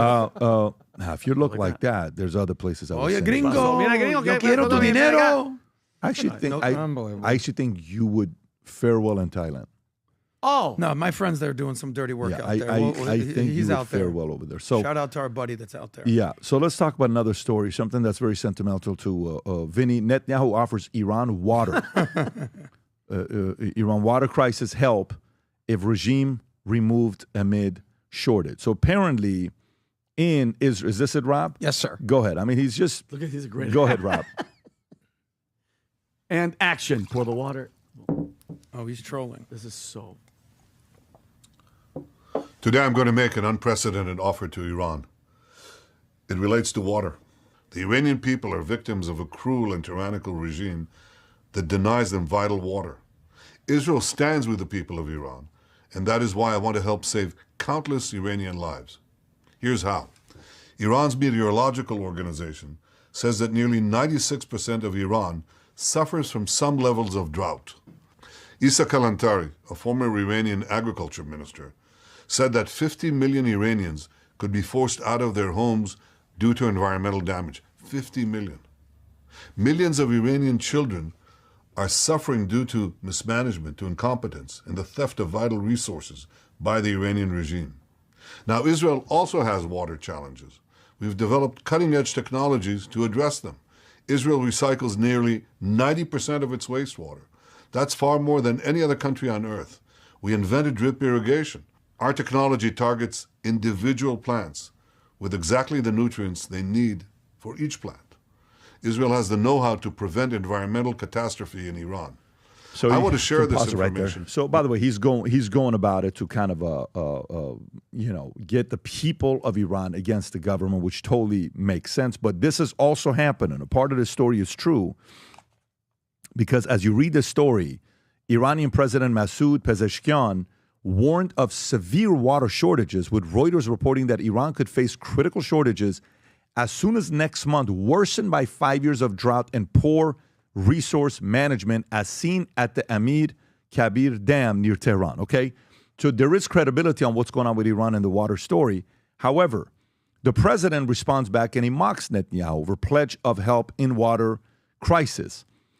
He says he mocked Israel Prime Minister Benjamin Netanyahu, offered to help Iran water crisis, stating on X, a regime that deprives Gaza of water and food now says it will bring water to Iran. A mirage, nothing more. Okay, so he is retweeting that to say he's not trying to help us. He's just kind of giving a little bit of a troll work here. First, look at the difficult situation of Gaza and defenseless people, especially children who are struggling because of hunger, lack of access of potable water and medicine because of a siege by the brutal regime. His remarks respond to Netanyahu's Tuesday video after promising Israeli water experts would assist Iran once its current regime is replaced, per the Jerusalem Post. Pezeshkian responds saying, we do not have water, we do not have water under our feet, and we do not have water behind our dams. So you tell me what we do. He described the situation as we are in a serious and unimaginable crisis, noting his administration is consulting experts to find solutions. So the water crisis is real. Netanyahu is trolling. Masoud responds, bringing in Gaza. Tom, your thoughts on the story? Well, they were actually offering a high-tech solution. I don't know if you know this, Vinny. What? Basically, they told them, we're going to let you know when the water's going to be there, and you'll get a signal on this pager. Everyone take one. There you go. So show up everybody when the takes pager one, goes off. right? So, no, I think so. Let's face it. There's grandstanding going on both sides of this because Netanyahu sounds like he was doing a UN climate speech. If you listen to that, close your eyes and just picture him in front of the UN and all that green marble or whatever it is down there. He sounds like a UN speech. So, is he trying to help? Is it? Yeah, maybe, but probably not. I think what he's really trying to do is just get the drive a spike on the Iranian people, and to get some of the moderate Iranian people who are upset about the fact that they're in this war-torn country and that they want regime change, they want new leadership, they want somewhere to go in the future while looking at the rich past they've had. I think Netanyahu's pointing right at those people, trying to get those people. Here's another reason, man. They can't even get you water, and I'm willing to help. Vinny. I mean, listen, I'm going to go straight up to, besides Bibi's plan of, the greater Israel, he wants to, he wants to expand. He wants to dominate. He doesn't want, his enemies being surrounded by him. So he's trying to take over. And I get it from that angle, but Iranians had such a huge window of opportunity a couple months back when everything was going on, when Israel and America were starting to bomb and everything, and we talked about it. This was their moment, Tom. This was the moment. Rise up, get in the streets, do your thing. What happened? Dud. It's like a firecracker that goes, pew, and nothing happens at the end, okay? So now this is what's starting to happen, okay? You have leaders trying to say, hey, listen, guys, if you're, rise up. One of you guys step up. Somebody do something. We'll give you water, because if not, what it's going to come to is Israel is going to keep putting the pressure on, and they're going to get involved. even more than they are. He even said that he was. And then America's going to obviously get involved too because they're our allies. So this all goes back to what you said months ago. The people had a chance. I don't care if it was Reza Pahlavi. Somebody get in the streets. Get in the streets, because if not, this is the type of stuff that's going to be coming. When you get in the streets, you die, though. No, not Adam. If everybody said enough is enough, you're not going to kill everybody, bro. There's no way. There's no way. Not at that moment. You don't think the Iranian regime will kill all their people? Adam, I think the people, the voice of the people are way too strong. If everybody said F you. What evidence do you have of that? Because I have 46 years of evidence. They don't give a shit what the people think. Adam, they will kill you and hang you in the streets. When has everybody got in the streets? Literally, I'm talking about nobody go to work. You're living and in the a people rise fantasy up. land. He's playing in reality. No. They will kill every single one I don't of their believe citizens. that. I don't believe. Well, guess what, Adam? Is You it don't worth believe it? that? Is it worth it? Then being They're clinging to power. No, I'm not. I'm talking about the people. The people don't like what's happening. Adam. This is, by the way, as much as this is the conversation. Both of you are right. It is the conversation. You know, yesterday I'm asking Bustamante, for 39 years, 37 years, the Shah was president, the king of Iran. Kissinger doesn't help him, he falls. 4 countries unite against the fall of Iran. Now, for 46 years, they've been the leaders, and nothing's happened. Now what? Yep. It's going to be a peaceful, like when the Reza Pahlavi says, it's going to be a peaceful. No, it's not. Yeah. Rob, did you see the thing I sent you with the water shortage in Iran? I don't know if you saw that or not. Check this out how bad it is. Yes. Yeah. When you look at this chart, Vinny, oh my God. This is water shortages spark. Remember, Michael Burry said at the end of Big Short in the movie, he said the next biggest thing to look at is water. When I went to Harvard, there was a guy there that learned how to build a plant to make water. He says, this is the future goal. This is what you're going to want. Look at this here. Water shortages spark in protests in Iran. Extreme drought. Look at the left side there. Abadan, you see Khuzestan. Severe drought is the orange all over the place. Moderate drought, abnormal dryness. So Tehran is okay when you look at Tehran, but all the other places, man, it is not looking good in Iran. Adam. Yeah, well, Bibi Netanyahu is just completely trolling his enemies at this point, specifically in Iran. He did a video when he assassinated one of Hamas's things, and he takes out the glasses and he's like, Netanyahu, Bibi Netanyahu. He's the James Bond of the Middle East. Even if you hate Israel, make these concessions. He's eliminated Hamas. He's eliminated Hezbollah in Lebanon. He's basically done a deal with the Houthis. You don't hear much from them nowadays. Iran is a sitting duck. They've taken out their nuclear capabilities. Syria's been dismantled. Again, even if you hate Israel, this is truth, truth, truth, truth, truth. Israel has completely embarrassed their enemies. But what the Iranians are doing, it's the same playbook. You ready for the playbook? Give it. But Gaza. Yeah, President of Iran, Ayatollahs, you've killed X amount of people. But Gaza. Hey, Syria, what's going on? But Gaza. It's the but Gaza defense. And here's what Bibi Netanyahu thinks about Gaza. He doesn't give a shit. Clearly, he's going to do what he wants to do. He'll take it over, and you ain't going to do a thing about it because it's a dog-eat-dog world in the Middle East. It ain't the Midwest, and these people only understand strength. I don't operate that way. You don't operate that way. Why? Why don't we operate that way? Because we live in America. And we don't have to, oh my God, we're going to get killed today unless you live in Chirac. We have oceans. We don't have to worry about all this. People in Israel are on edge. Andrew Bustamante made some great points. He's like, they don't operate the way we do. The way we every day they're paranoid. They think they're going to get blown up. And that's the way they operate. By the way, compare Iran to Israel. It's not even close. Israel's a leading country in the world when it comes to desalination and technology of water. By the way, they're in the Middle East. What is the Middle East known for? Desert. There's no water there. Iran has basically what's zero water to drink. What's the thing? But the last point is this. Talk about misery and happiness. The happiest country in the Middle East is which country? Israel. One of the least happiest countries in the Middle East is Iran. They're not happy in that side of the world. The angriest people you said were the Lebanese, the Turks, and another country over there. They're not happy there. They don't have freedom there. Some people have safety, but they don't have freedom. Last thing, GDP per capita in Israel, one of the highest in the Middle East, one of the highest in the world, 53,000 per person. That means the average person, 53,000. Do you know what the misery index and the GDP per capita is in Iran? $4,000. Wow. Okay? That's what people make in a month. That's what they make in a year.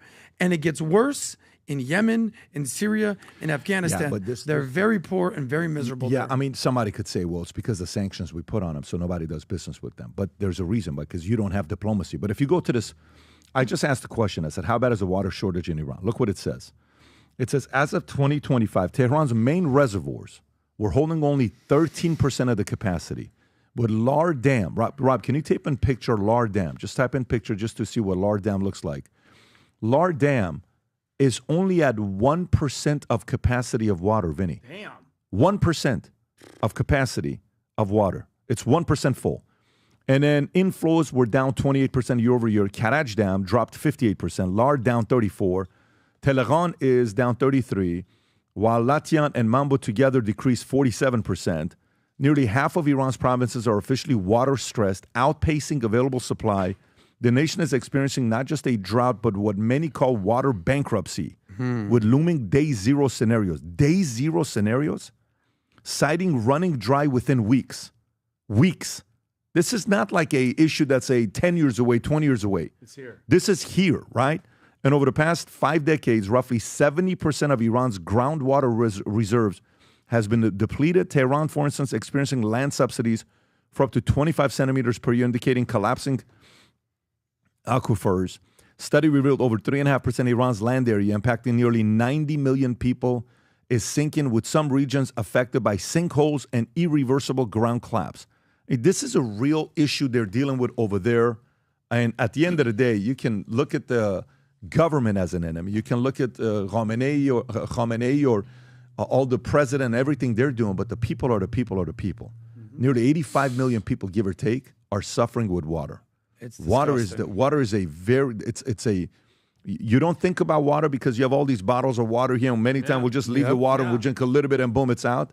Man, the Iranians right now would literally die to have water to give to their kids and their families. So it's tragic what's going on over there. As an Iranian, who do you blame for Iran not having water? It's 100% the government. Thank you.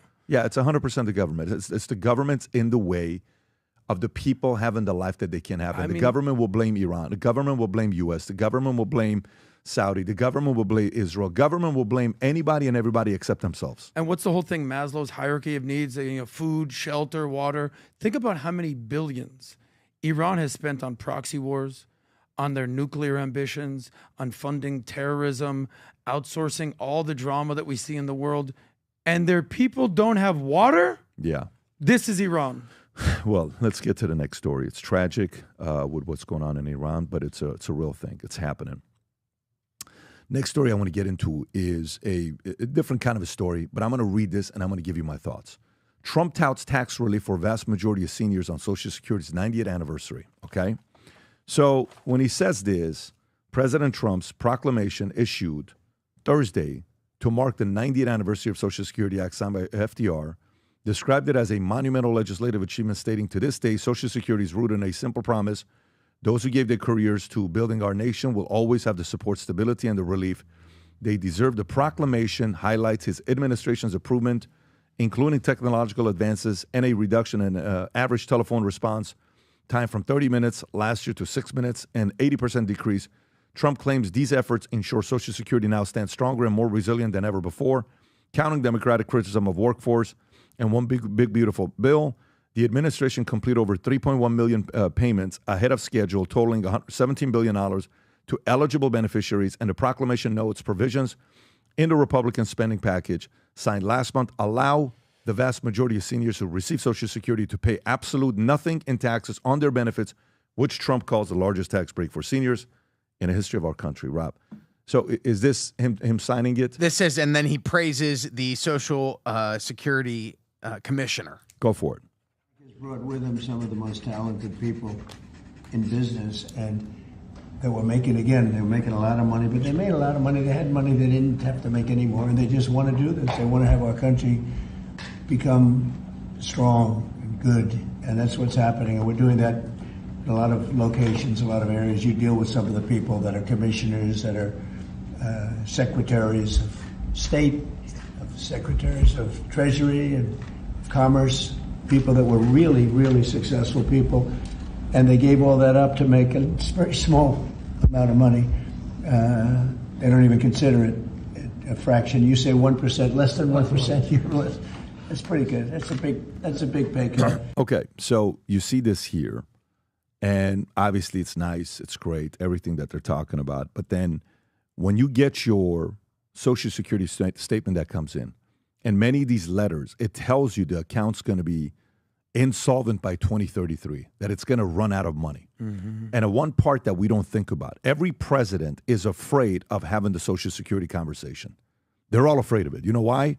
It's a big voter base. And if you don't get it, you're not going to win midterms, you're not going to win elections, you're not going to win any of that stuff. But I'm not running for office, okay? If you're younger watching this, you're going to pay a price for it. I'm talking to the guys that are in their 20s and their 30s. Watch this here. Rob, can you go back and type in, when FDR came out with Social Security, what was the life expectancy in America? So I'll tell you while he's pulling this up. FDR comes out with Social Security in 1935. Life expectancy at the time was 61 years old, okay? 61 years old was life expectancy. Wow. At that time, okay? Mm-hmm. 61 years old right there. Do you know when benefits were paid out? 65 years old. So at the time, benefits were paying out 4 years after the average American died. So do you know the first time, when they came out with Social Security became law, the first time they paid out Social Security was in 1937. 1937, they used to pay Social Security in lump sum. Do you know in 1937 how many people in America got Social Security? You know what the number is? Can you type in how many people got Social Security the first year they paid it out? It's roughly 54,000 people that got Social Security the first year, give or take. Not 1940. 1937 is the first year they paid it out. How many people in 1937 got Social Security? It's 54,000 people, give or take. Do you know in 1937, when 54,000 people got Social Security, do you know what the U.S. population was at the time? 53,000 people got Social Security. Do you know what the U.S. population was at the time? The U.S. population at the time was 128 million people. So let's do some math, Vinny. I know you like math. I love it. Can you type in U.S. population 1937? Tom, you know where I'm going with this. Watch this. Let's do math. I'm right with you. So if you do 54,000 people got benefits out of 128 million people, let's do the math. You know what the number is? It should be 0.004%. Wow. So today, what's our population? 340 million people. Almost 400 million. So if we apply this into today's math, so let's take this times 340 million people. To use FDR's formula today, only 143,000 people should be getting Social Security today. Jeez. Do you know how many people got Social Security payments? Can you pull up the number, please, what it is? Probably 50 million people. 74 million people are getting Social Security checks today.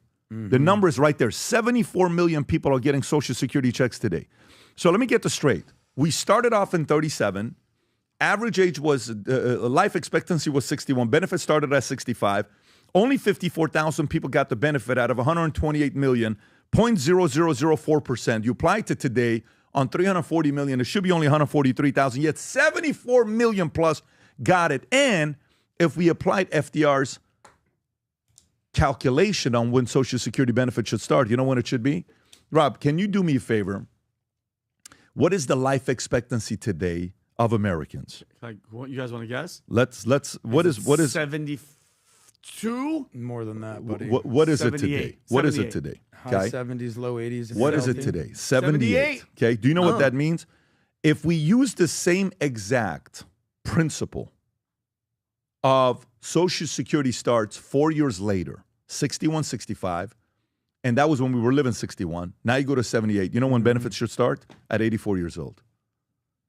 If we use FDR's formula, Social Security today should start at 84 years old. People are normally dying around 78. But by the way, nobody is going to agree to this. No way. Because no one's going to get elected, except for the youth. If you're in your 20s and you're in your 30s, you ought to be campaigning for not wanting any Social Security. But also the debt load is not going to be passed on you, because in reality it is. And you're going to be suffering the consequences. So let me get this straight. Median income's not comparable to what it was 20 years ago, 40 years ago, 80 years ago. where a lot of these boomers, they were able to buy a house and pay it off within 8, 10, 12 years. By 22, 23, 25 years old, they had a house. It's not the case today. Your income was able to give you a decent, life. Not today. On the backs of what? So now they'll say it's the billionaire's fault. It's the rich man's fault. No, it's called, out of all the money that America gets in taxes, which is roughly $4.9 trillion of revenue that comes in, tax revenue that comes in. Do you know what percentage is used for entitlement programs? 68% of that income is used for entitlement programs. Let me explain to you what this means. You make $490,000 a year. You're rich. You're doing very good for yourself. Your parents guilt trip you on paying 70% of your $490,000 every year to your cousins, to your siblings, to your grandparents, to your aunts, to your uncles. They guilt trip you. But Mom, I worked hard for this $490. Doesn't matter. Give it to your cousins. Give it to your uncles. Give it to your aunts. Are you kidding me? Yes. I worked so hard to make $490. Let's take $490,000 of income times 0.68. $333,000 of it should be given to your friends and family. Do you think that's a good idea? If you don't think that's a good idea, why should it be a good idea for 20-year-olds and 30-year-olds that are sitting there saying, what's going to happen with this if the account's going to deplete in 2033, 2035? Are we going to keep adding this? 40 trillion debt, 50 trillion debt. Do you know what our told unpaid commitments we have in debt? Not national debt.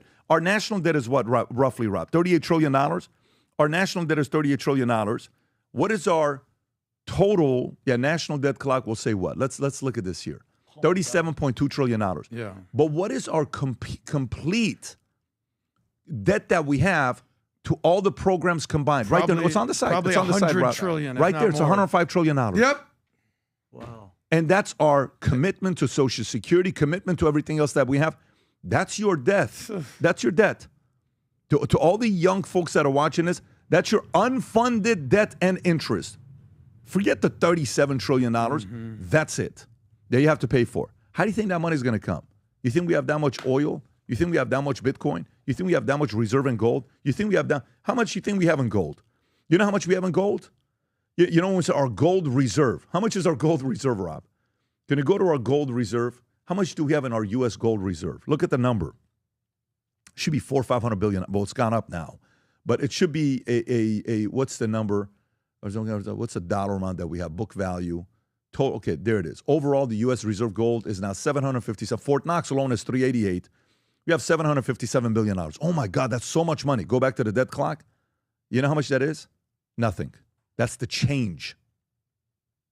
Did you understand what I just said? The change, the gold would simply pay for the change. So if you go to the amount of debt that we have, we're in a bad situation right now. Yep. Bad situation right now. So, you know what? Social Security, let's keep doing it, guys. Let's keep doing it. I think the least somebody should have the brass to do, raise the age to 75. And by the way, you know how it should be? This is how I would do it. Tom, push back on this and please give the devil's advocate argument to what I'm saying and tear apart my argument. If you're above 60 years old, guess what? Let's pay you off at the age that we have right now. If you're below 60 years old, benefit starts at 75 years old. We don't have a choice but to do this. Benefits start at 75 years old, not 65. I would go to 80. I'd go to 85. We're living longer. But benefits goes back to 75 years old for anybody under the age of 60. Anyone above the age of 60, you're there. Your benefits start at 75. No, 65 years old, above 60. Okay. Above 60, you get it at 65. Below 60, 75 years old. Tom, thoughts? Argue against it. I'm not against it because there needs to be a financial restructuring. But I'll be the devil's advocate on the voter side. Okay. So I recognize that we have a spreadsheet that doesn't work. So we got to do something. But here's going to be the argument. Wait a minute. I didn't work for a company with pensions. I've got some savings. My wife and I have our individual IRAs. We rolled a couple small 401ks over when we were with companies that could get us a 401k, and we got our savings and Social Security. That's what I intended to live on. What do you mean you're just going to pay me a lump sum? You're supposed to pay me by the month. I'm getting statements from the government that said that I'm going to get $2,700, $3,200 a month for the rest of my life. My wife's going to get $1,200. That $4,000 plus my savings, we're selling the house. We're moving to Florida. We're going to get a condo, downsize. That was my plan. You can't change the plan on me. You can't pull the rug out from under me right now. That is the devil's advocate position. That's the voter. And then my other brain says, well, you got to do it. Greece was going bankrupt, Vinny. Going bankrupt. Go look up Greece austerity riots. Going back 15 years ago, I believe it was, they said in Greece, we're freaking broke. And we are one of the, that's right, 15 years ago, May 2010, almost exactly 15 years ago. The government said, we're going broke. Guess what? Some of you folks are going to have to work longer, and then you're going to have a little less. It's called austerity when you get to retirement. And they're like, wait a minute. Me sitting on the porch with the missus, having a little tiny juice glass full of wine the way we live our lives here. You're telling me I got to work longer and I'm going to get less? Yes. And then they revised it, I believe, twice. And the people went bonkers. You know why the people went bonkers? Because also in socialism, you know what you had? You had people like me sitting in a job, and you had people like my niece waiting for that. I want to work at the post office for the rest of my life on a good government job, just get paid, hang out. But I can't get my job until my dad retires. And you're telling me now I got to wait for him to retire? So it was called a barbell reaction, where you have two ends of the spectrum are reacting, and then you have the bar in the middle. The youth went bonkers. They're not going to get basically socialist income and 30-hour-a-week jobs and gets paid their living wage for that. And then the older people said, I get less and I can't retire for another 5 years. And then you can see what they did. They reacted a little bit, and they kind of tore up the place. You think so? Adam, your thoughts? So I'm going to tell a story, so bear with me. So I've had a here we go. Okay, I've had a rough week. My stepdad died, and we know that. I went to his funeral, and he's been sick for quite some time. But I'd have a very crucial conversation with my mom about life and finances and work. And here's what I said to my mom, who's 74, and I love you, Mom, and thank you, Vinny, for reminding me to call my mom every day. I said, Mom, you're not retiring anytime soon. You need to stay working. You need to make more money, and you need to save that money. I love you. I'm here for you. Whatever your shortfall is, I got you. But you need to stay working, because I want you here to age 100. And if you're going to be living for the next 25 years, you don't have enough money to last another 5 years. You need to keep working. There's no retiring for you. And that is exactly the type of conversation that, unfortunately, many of you need to have with your parents and your grandparents, because they did not save that money. And it's sad and it's true. People always ask me, Pat, how did you meet Pat? What's it? You know, the number one reason I'm here, the number one reason is because that debt clock, Rob, if you can show that, I saw that in 2015, and I said, what the hell is this? I said, what's going on here? I was at a conference in Vegas, much like we were just at last week. And of course, this is when I was drinking. I'm sitting in the back of the room, and I'm hungover, and I'm sitting in the back of the room, and it's you know how the insurance guys are. It's all older white guys, and they're all doing their thing, and I'm sitting in the back of the room, and I hear blah, blah, blah, blah, blah, and that's why millennials are going to be broke. I'm like, what?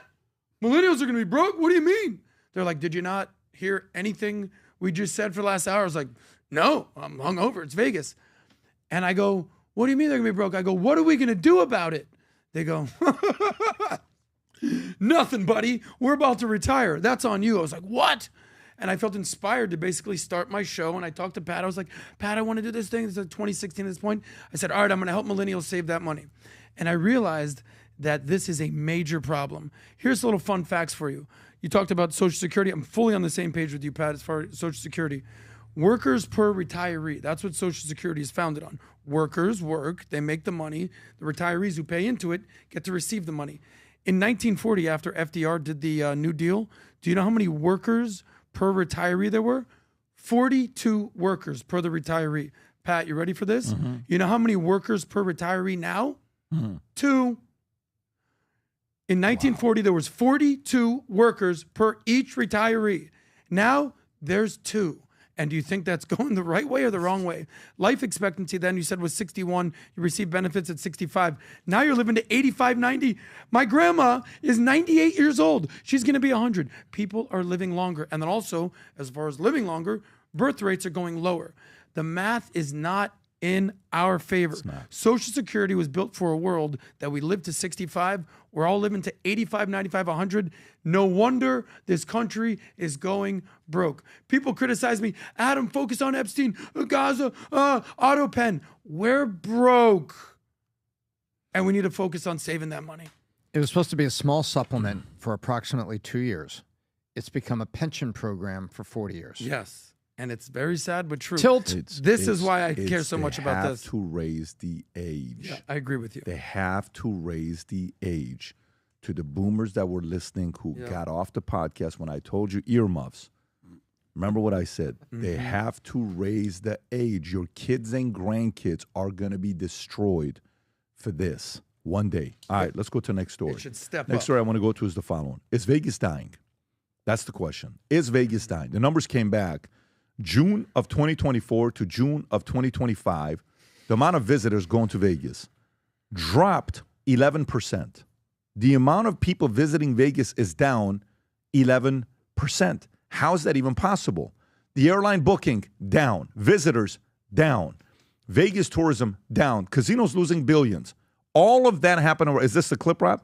Yes. Go ahead and play this clip. Go for it. Hi, Brian and Ellen. Well, experts say fewer people are coming to Las Vegas, and that largely has to do with money. But international visitors are also down, specifically from Canada and Mexico. But experts say Las Vegas relies a lot on their tourism, so it is hitting this city hard. And Las Vegas welcomed nearly 400,000 fewer visitors this June. Wow. That's compared to the same time last year. That's an 11% drop, the first double-digit decline since 2021. And it's not just tourists, convention traffic. A major moneymaker here is also down. Those big conferences and expos bring in high-spending visitors, and the cost of visiting adds up fast. Between resort fees and service charges, vacationing here can be more expensive. Even the city's airport is feeling the impact, with passenger traffic falling more than 6% last month. That's insane when you hear that, right? So now think about this. That's going on with Vegas, taking a hit the way that they have. Then reports come with alcohol. I'm going to combine these two together a little bit. Go to the reports with alcohol, Rob. I don't know if you have that or not. It says, why Americans are rethinking. Let me go to what page that is. What page is that on, Rob? Page 8. Page 8. Okay. Why Americans are rethinking drinking alcohol. And there's a poll that came up from Gallup. You have to see this number here. Okay. If you show the chart, Rob, Gallup poll conducted in July found that 53% of U.S. adults now believe moderate drinking is bad for their health, a record high, up from 28% in 2015, 28% in 2015. It nearly 2x'd, with 2/3 of 18 to 34-year-olds viewing it as unhealthy. 2/3 of 18 to 34-year-olds. What were you doing at 18 to 34? Drinking. All right? day, every day. Yeah. So viewing it as unhealthy compared to 4 out of 10 in 2015. And while other adults are concerned, rose, half Americans 55 or older agreeing up from 2 in 10. Oh my God, that's nearly 3x. And the shift is driven by growing evidence that alcohol consumption, even in moderation, leads to negative health outcomes, including being a leading cause of cancer, as noted by health professionals. Lydia Saad, Gallup's director of U.S. research, stated older adults have lived through an era where there was more of a mixed message about alcohol, so it may take them a little bit longer to absorb this information. Look at that chart right there. Lowest. I'm so happy. Okay, lowest number. So when you combine these two stories, why did I combine these two stories? So when you think about the youth today, is a fun weekend for them going to Vegas like it was for us? Nope. No, it's not. Do they want to go watch the shows? No. Do they need to go to Vegas to gamble? No, there's an app for that. Do they need to go to Vegas to meet a girl? No, there's Tinder for that. We're in L.A. with one of our guys. Don't mention the name. I'm not mentioning the name. One of the guys like, I'm going to see if the quality of Tinder is going to be good here in L.A. It's 11 o'clock at night. The talent. And then the next day, the next day he was upset. He's like, yeah, it's not as good as I thought. It's better in Miami or it's better in Florida, right? Remember that conversation, Brad? His exact words were, I'm disappointed by the caliber of women out here. Yeah. So guess what? And it was not me, for the record here, guys. But what's the? Well, you came back at 2:30 in the morning, but that's a different conversation. That's true. But And you were on Grindr. But no, he wasn't on Grindr. It was Bumble. But so while I have what is called real life friends. But here's the point. The point I'm making to you is the following. The guy that said that kill you, Tom. is in his 20s, late 20s. Yes. Okay, may have just turned 30. And he's saying, look at the market where I'm at. Why would I need to go to Vegas? True. Why would I need to go to Vegas to gamble? Why would I need to go to Vegas to meet girls? Why would I need to get to Vegas for what? For the Raiders? That's 8 games a year. 8 games a year. Maybe I'll go to Vegas. Aside, do I want to go watch, the Bellagio show, the O? Do I want to go watch the Blue Man show? Do I want to go watch any of that stuff? I have access to all of that stuff on YouTube, okay?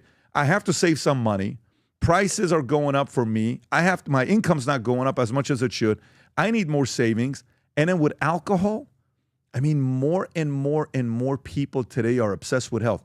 When I was interviewing Chip Wilson 10 years ago, the founder of Lululemon, funny guy. We're sitting there. We're somewhere in by the water. I don't know if we're Newport Beach, Santa Monica. I'm sitting there. He says, in the next 20 years, everyone's going to be in shape. I said, why do you say that? He says, because everyone's going to wear smart clothes. I said, what smart clothes?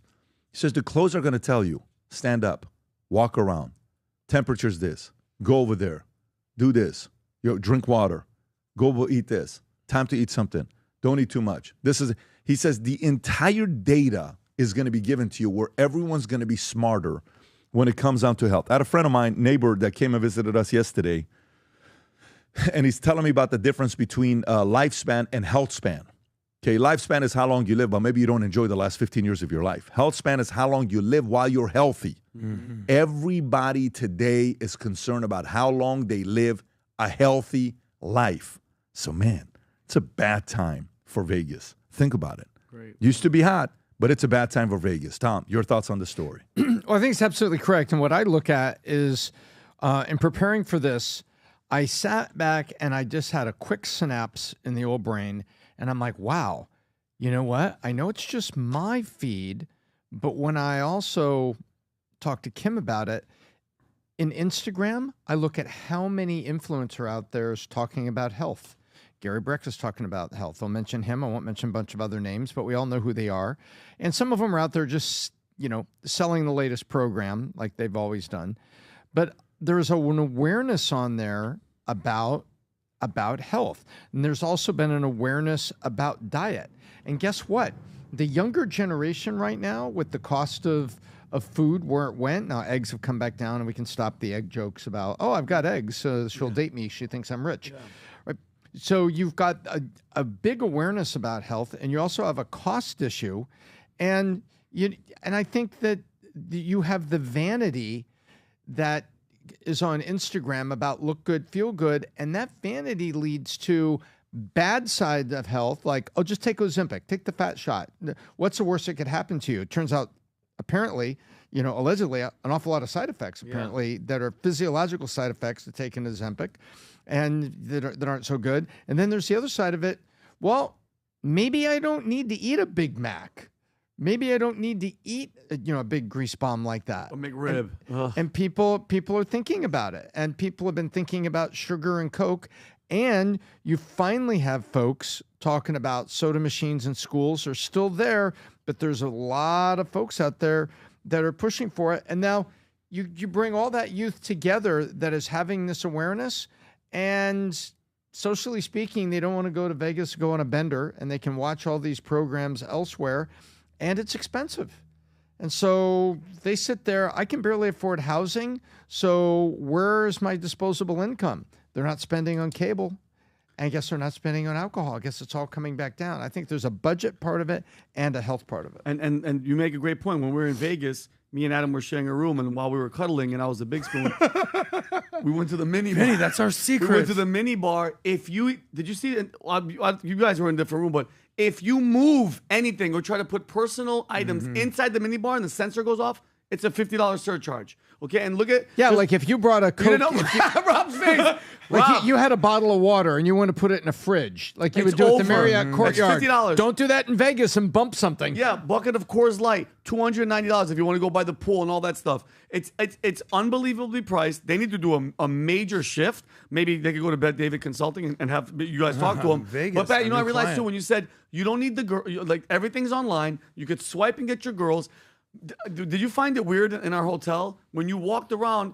There was a camera and there was just a dealer, and they're gambling around the world. Why do you need to even go to Vegas? Drake does it. All these guys are at home winning millions, losing millions.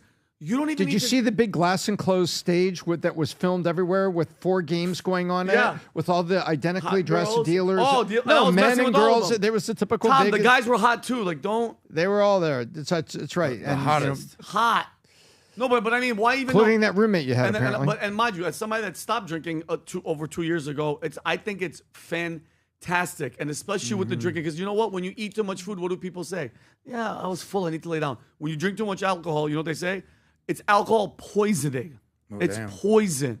So good. Adam. Well, shout out to Vinny. He hasn't drank in how many years? 2 years, 2 months. And he's been a good influence on me because I think I've cut down my drinking 90%. Humberto's has been sober for... I'm not worried about that guy. Let's focus on us. How long? You know how they say... I'm 2 years, 2 months, 14 You're down to days. 5 martinis a day? That's incredible.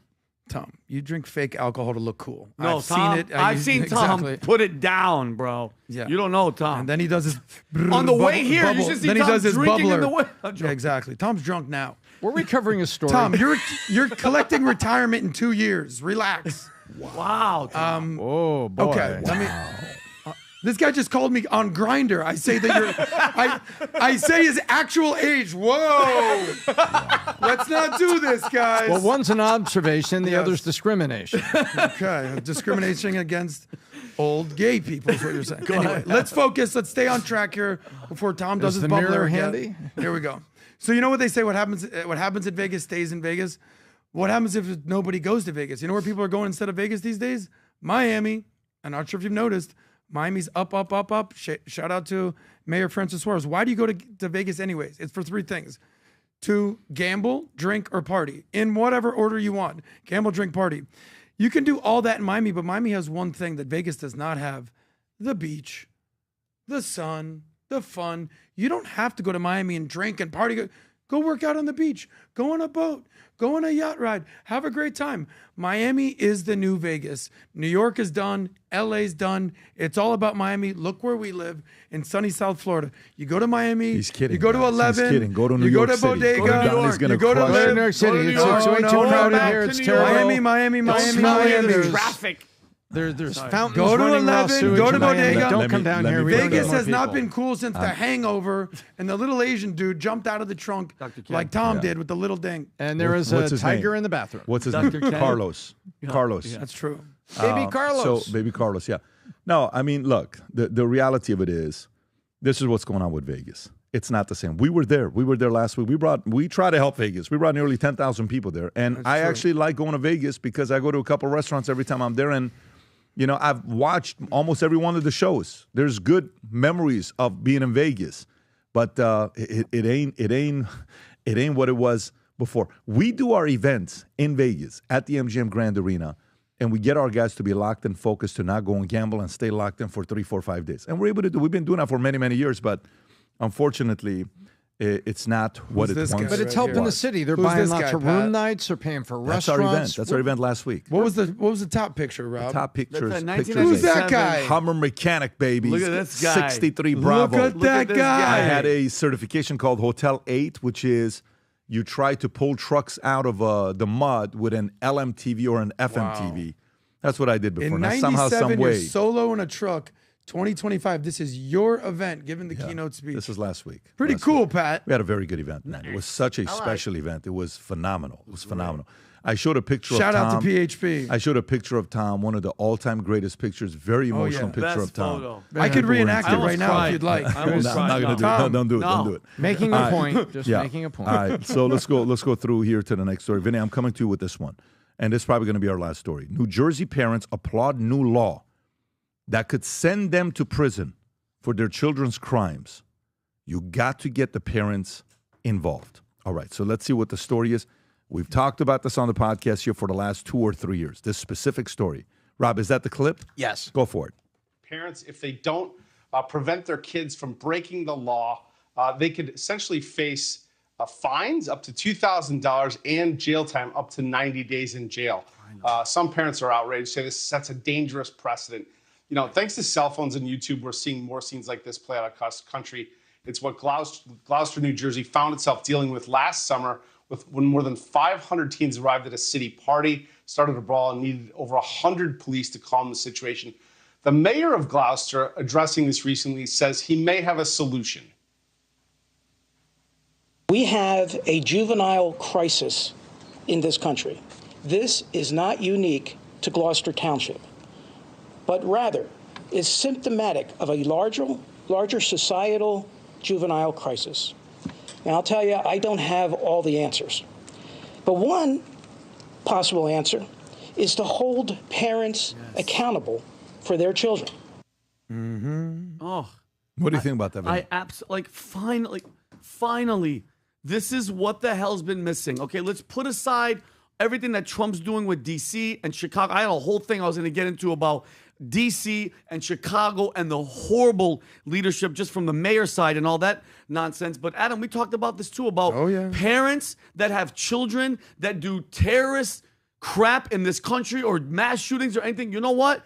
Where were the parents? I forgot which state it was that it the was mom. Michigan. Michigan actually had the I mom know and dad. exactly where you're I going love here, that. buddy. I love that you remembered it. That the That's all I parents in think jail about. time. You live your guns out. You're irresponsible, and your kid does something stupid. I'm sorry. What is this one, Tommy? Read it right there. James and Jennifer, just read it. Yeah, the parents of the Oxford High School shooter, James and Jennifer Crumbley, were sentenced to 10 to 15 years each for the involuntary manslaughter in connection to the 2021 school shooting. Okay? When kids run the street, mind you, is it just me, Rob? Or have you been seeing, all I'm seeing is videos like this of kids running in the streets. They're doing drifting. They're beating the hell out of each other. They're shooting at each other. And zero respect for the law. It all starts at the home. You know what kept me out? Yes, I did a lot of stupid stuff. But you know what kept me from actually losing everything? My knowing that my dad, like, oh my God, my dad, Pat. If my dad found out, I'm pretty sure you're in the same boat. If my dad found out, or my mom said those 6 words, wait until your dad comes home, that was the fear. Wait until your father gets home, bro. That stopped me from doing everything, okay? If the parents don't teach the discipline and the order and all that stuff, it all goes to haywire. It's not the school's job, by the way. It's not the cop's job. It's yours. Parents need to step up, and I guarantee you, if that goes into law, the crime rate, especially with the youth, is going to drop in Jersey like that. You know what's very interesting about this? It's very, very interesting. Insurance companies have something called subrogation. So in other words, your car gets hit in a parking lot by somebody and you walk out from the store, oh my gosh, my car's been hit. People said, hey, it's this guy, this old man backed into you. Your insurance company will quickly get your car fixed. Mm-hmm. But then they are going to go to the other guy and his insurance company called subrogation to get the money back because he's responsible for it. You don't have to do that. You know, Liberty Mutual or whoever you have takes care of your car. Well, guess what? If an underage child breaks a window on your house and under your homeowner's insurance, you get it fixed. Do you know what they're going to send you? They're going to send you a questionnaire, and they will call, if that child is under 18, they will call the other child's parents. They will attempt to find a parent or guardian and make them responsible for that window. This is the way it works behind the scenes. So in the insurance industry, so why should it be so shocking that now people are trying to say, okay, well, if your kid goes out there, commits a misdemeanor and costs the company, the city some money and things like this, and act of vandalism, then you should pay for it. And if you're going to be completely responsible and leave guns out there, then just like these people in Michigan, you're going to do time. I love it because it's you are responsible for your kids.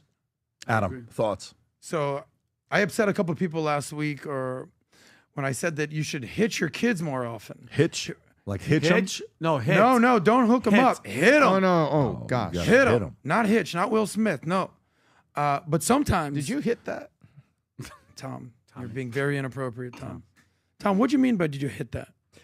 Keep going. No, Tom, explain. Adam, make your point. I want to hit one more story. Go, hit it like the kid. Right. Go for it. I'll start over. I made some. Rob, you're laughing? No, don't start over. Just pick up where you left off. Tom, I'm going to pick you up and drop you off where I found you at the old age nursing home. Well, you can't. You're on the car. boy, You have to Uber him. You'd have to Uber him. So. That's right. Unbelievable. Anyway. Hope you're wearing Nikes. Speaking of hitting your kids, sometimes you got to hit your parents, and sometimes you got to hit the people that are responsible for how horrible the kids are. As much as Tom is being annoying today, his kids are absolutely incredible. He's a good parent. Some parents need to be held accountable for how horrible they are. We told a story last week, some gangster-ass lady with tattoos. She's going to jail for some reason because her kid did some murder, and they're holding her accountable. I was like, oh, if your kid shoots up a school, without question, you go to jail. What do you mean? The parent didn't do this? How? It's like, I don't care. Turns out, yeah, this is the lady right here. Oh, turns out she didn't raise the best kid. Model citizen. Oh, no. Shocker.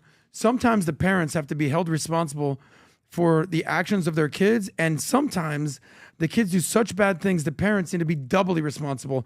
Throw them up, lock them away, put them in jail. Your kids are shitty. You're a horrible person. Oh. Everyone's going to jail. Straight to jail. Kids are not shitty. Let me tell you, kids are trouble. Parents teach bad habits to the kids. There's more caught than taught in parenting.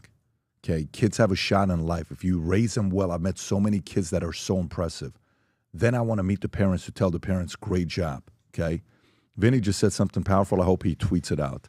These 6 words make America safer, okay? Wait until your dad comes home. Those 6 words make America safer. Unfortunately, when the number of single mothers right now and children being born without a father, you can't use that line. Wait until your father comes home. Wait until your father comes home. You can't use that line. Mm-hmm. It's a very powerful line to make America safer. Last story here, Tom and Adam, this is the one you guys wanted to talk about, so I'm going to come to you here. Uh-oh. Can you guess how many retire with $5 million? Here's a hint. Mm-hmm. Almost no one. 99.9% fall short. Okay, so let me read the story to you. $5 million is the number that we're talking about. Fewer than 1/10 of 1% of retirees have $5 million or more, meaning only about 1 in 1,000 reach this mark, while only 3% achieve the $1 million milestone, according to analysis by Employee Benefit Research Institute using Federal Reserve survey data. Data from DQYDJ shows 4.8 million U.S. households, or 3.7% of a net worth of $5 million or more in 2023, including non-liquid assets like home equity and businesses, which may not directly support a retirement income. A $5 million nest egg allows a 4% annual withdrawal rate, yielding $200,000 yearly before taxes, providing resilience against inflation, market swings, and health expenses. The article highlights that reaching $5 million requiring high-earning careers, disciplined savings, wise investing, and smart business decisions or luck with tips, including working with a financial advisor, as a good one can help you map out a realistic plan, stress test against market swings, and adjust it as your life changes. Adam. Okay, Tom, you can go first, sir. I'm just pulling something up. Well, this doesn't surprise me.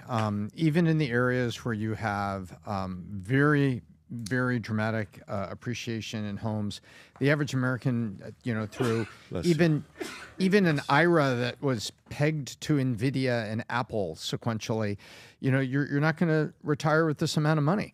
The average American retires with far less, which is the savings crisis that we have in America, which is also related to what we were talking about Social Security. Social Security has become a pension plan. So it's sort of interesting to me they come out with the story. How many Americans retire with $5 million? Less than you think. What they should be saying is how many retire with $1 million? It's less than you think, to really put it in perspective, to see, what's there. Because, $50,000, 20 years, that's $1 million, And so if you retire and that's $4,000 a month, a little over $4,000 a month, yeah, that goes quick. And so the headline to me kind of, is making a point and trying to get clicks. But the real issue is just how many Americans don't have the basic savings to even supplement Social Security. And now Social Security has got to change that we already talked about. Adam. Okay. You're not going to be a millionaire. You're also definitely not going to be a billionaire because the odds are not in your favor. How many billionaires are in America? 1,000 or so? How many millionaires are in America? There's 23 million millionaires. The percent of people that retire with $1 million in the bank, 3%. The percent of people that retire with $5 million in the bank, 0.01%. Now, if you ask the millennial, an average dude, he's 30 years old, are you going to be a millionaire? It's like, of course. 50% of millennials think they're going to be millionaires. 72% of Gen Z think that they're going to be millionaires. You're not. However, what country gives you the best chance to be a millionaire? It's not even a question. It's the United States. The problem with most people is they don't play the long game. You know the average age when someone becomes a millionaire? Do you know it? 60 years old. Everyone wants to get rich quick, put this microwave hustle society. The reality is you'd rather look rich than actually be wealthy. The only way to be wealthy is work, earn, save, invest, and do that year in and year out, and don't stop. It might take you a decade. It might take you a few decades. But if you do it the right way and save that money, you will become a millionaire, but not pipe dreaming that you're just going to become a billionaire one day. It's not going to happen. In regards to what? You're saying billionaire? No, there's a 3% chance you become a millionaire. There's a 0.01% chance you become a billionaire. I know. How many people do you meet? 0.01? Yeah. What? No, I don't less even than think that. it's point. Sorry, It's less than 0.01. That. It's like 0.000101. Correct. The point, yeah. 0.01% chance Close. that you're going to be a 5 millionaire. No. Exactly. I can do it. Tom, help me out here. When you said that, I went, wait a minute. I'm not good with math, but are you serious? But you think that 0.01 is a good number in your favor? But to be a billionaire, it's not. I mean, 0.000 is 0.01 of having $5 million. The chances of becoming a billionaire are non-existent. It's 0.000. Okay, I forgot to carry the decimal. Or 1 and 3 and 8. But here's the point. Listen, nobody becomes billionaires. No, well, very few people. This is the part to be thinking about when it comes down to this. Okay, there's nothing worse for you to do than you compare yourself to somebody else without you willing to do what that person has done or is willing to do. It's very simple. You know, we were having a conversation. Our 3 of our highest paid employees in a company are all in sales. All of them here. They work for Bet David Consulting. And if you're somebody that's in sales and you have experience with SaaS software sales or you've done consulting sales, go to betdavid.com, apply for the company. Okay, Bet David Consulting. These 3 guys are all above $500,000, and they're all going to make $1 million net. They've only been with us for a couple of years. It's not like they've been with us for a long time. I just applied, by the way. But you know when, oh my God, why don't I get paid more money? Why don't I do this? Why don't I do that? Guess what? Some math required. It's not some math requires. They're taking client calls on Sundays. They're doing stuff on Saturday. They're working till 8 o'clock at night. They're choosing to go above and beyond to make the kind of money they want to make. Great. Don't be upset. I can't believe that guy drives that car. No, don't be upset. That's that job they chose to take. The one of the guys at Jubilee asked me a question. He says, how do you feel about nurses? I said, to me, they're in the top 10 most honorable professions in America. Do you think it's fair that nurses don't make as much money as hedge fund people do? I said, that's not how life works. Hedge fund solves a bigger problem, and nurses is not a high-paying job, period. If you want to go compare the two, the market pays better for somebody that's able to make financial analysis, and it's not about feelings, it's what the market pays better for. But if you love being a nurse, guess what? Be a nurse. Yesterday, I asked a question from my oldest son, dropping him off.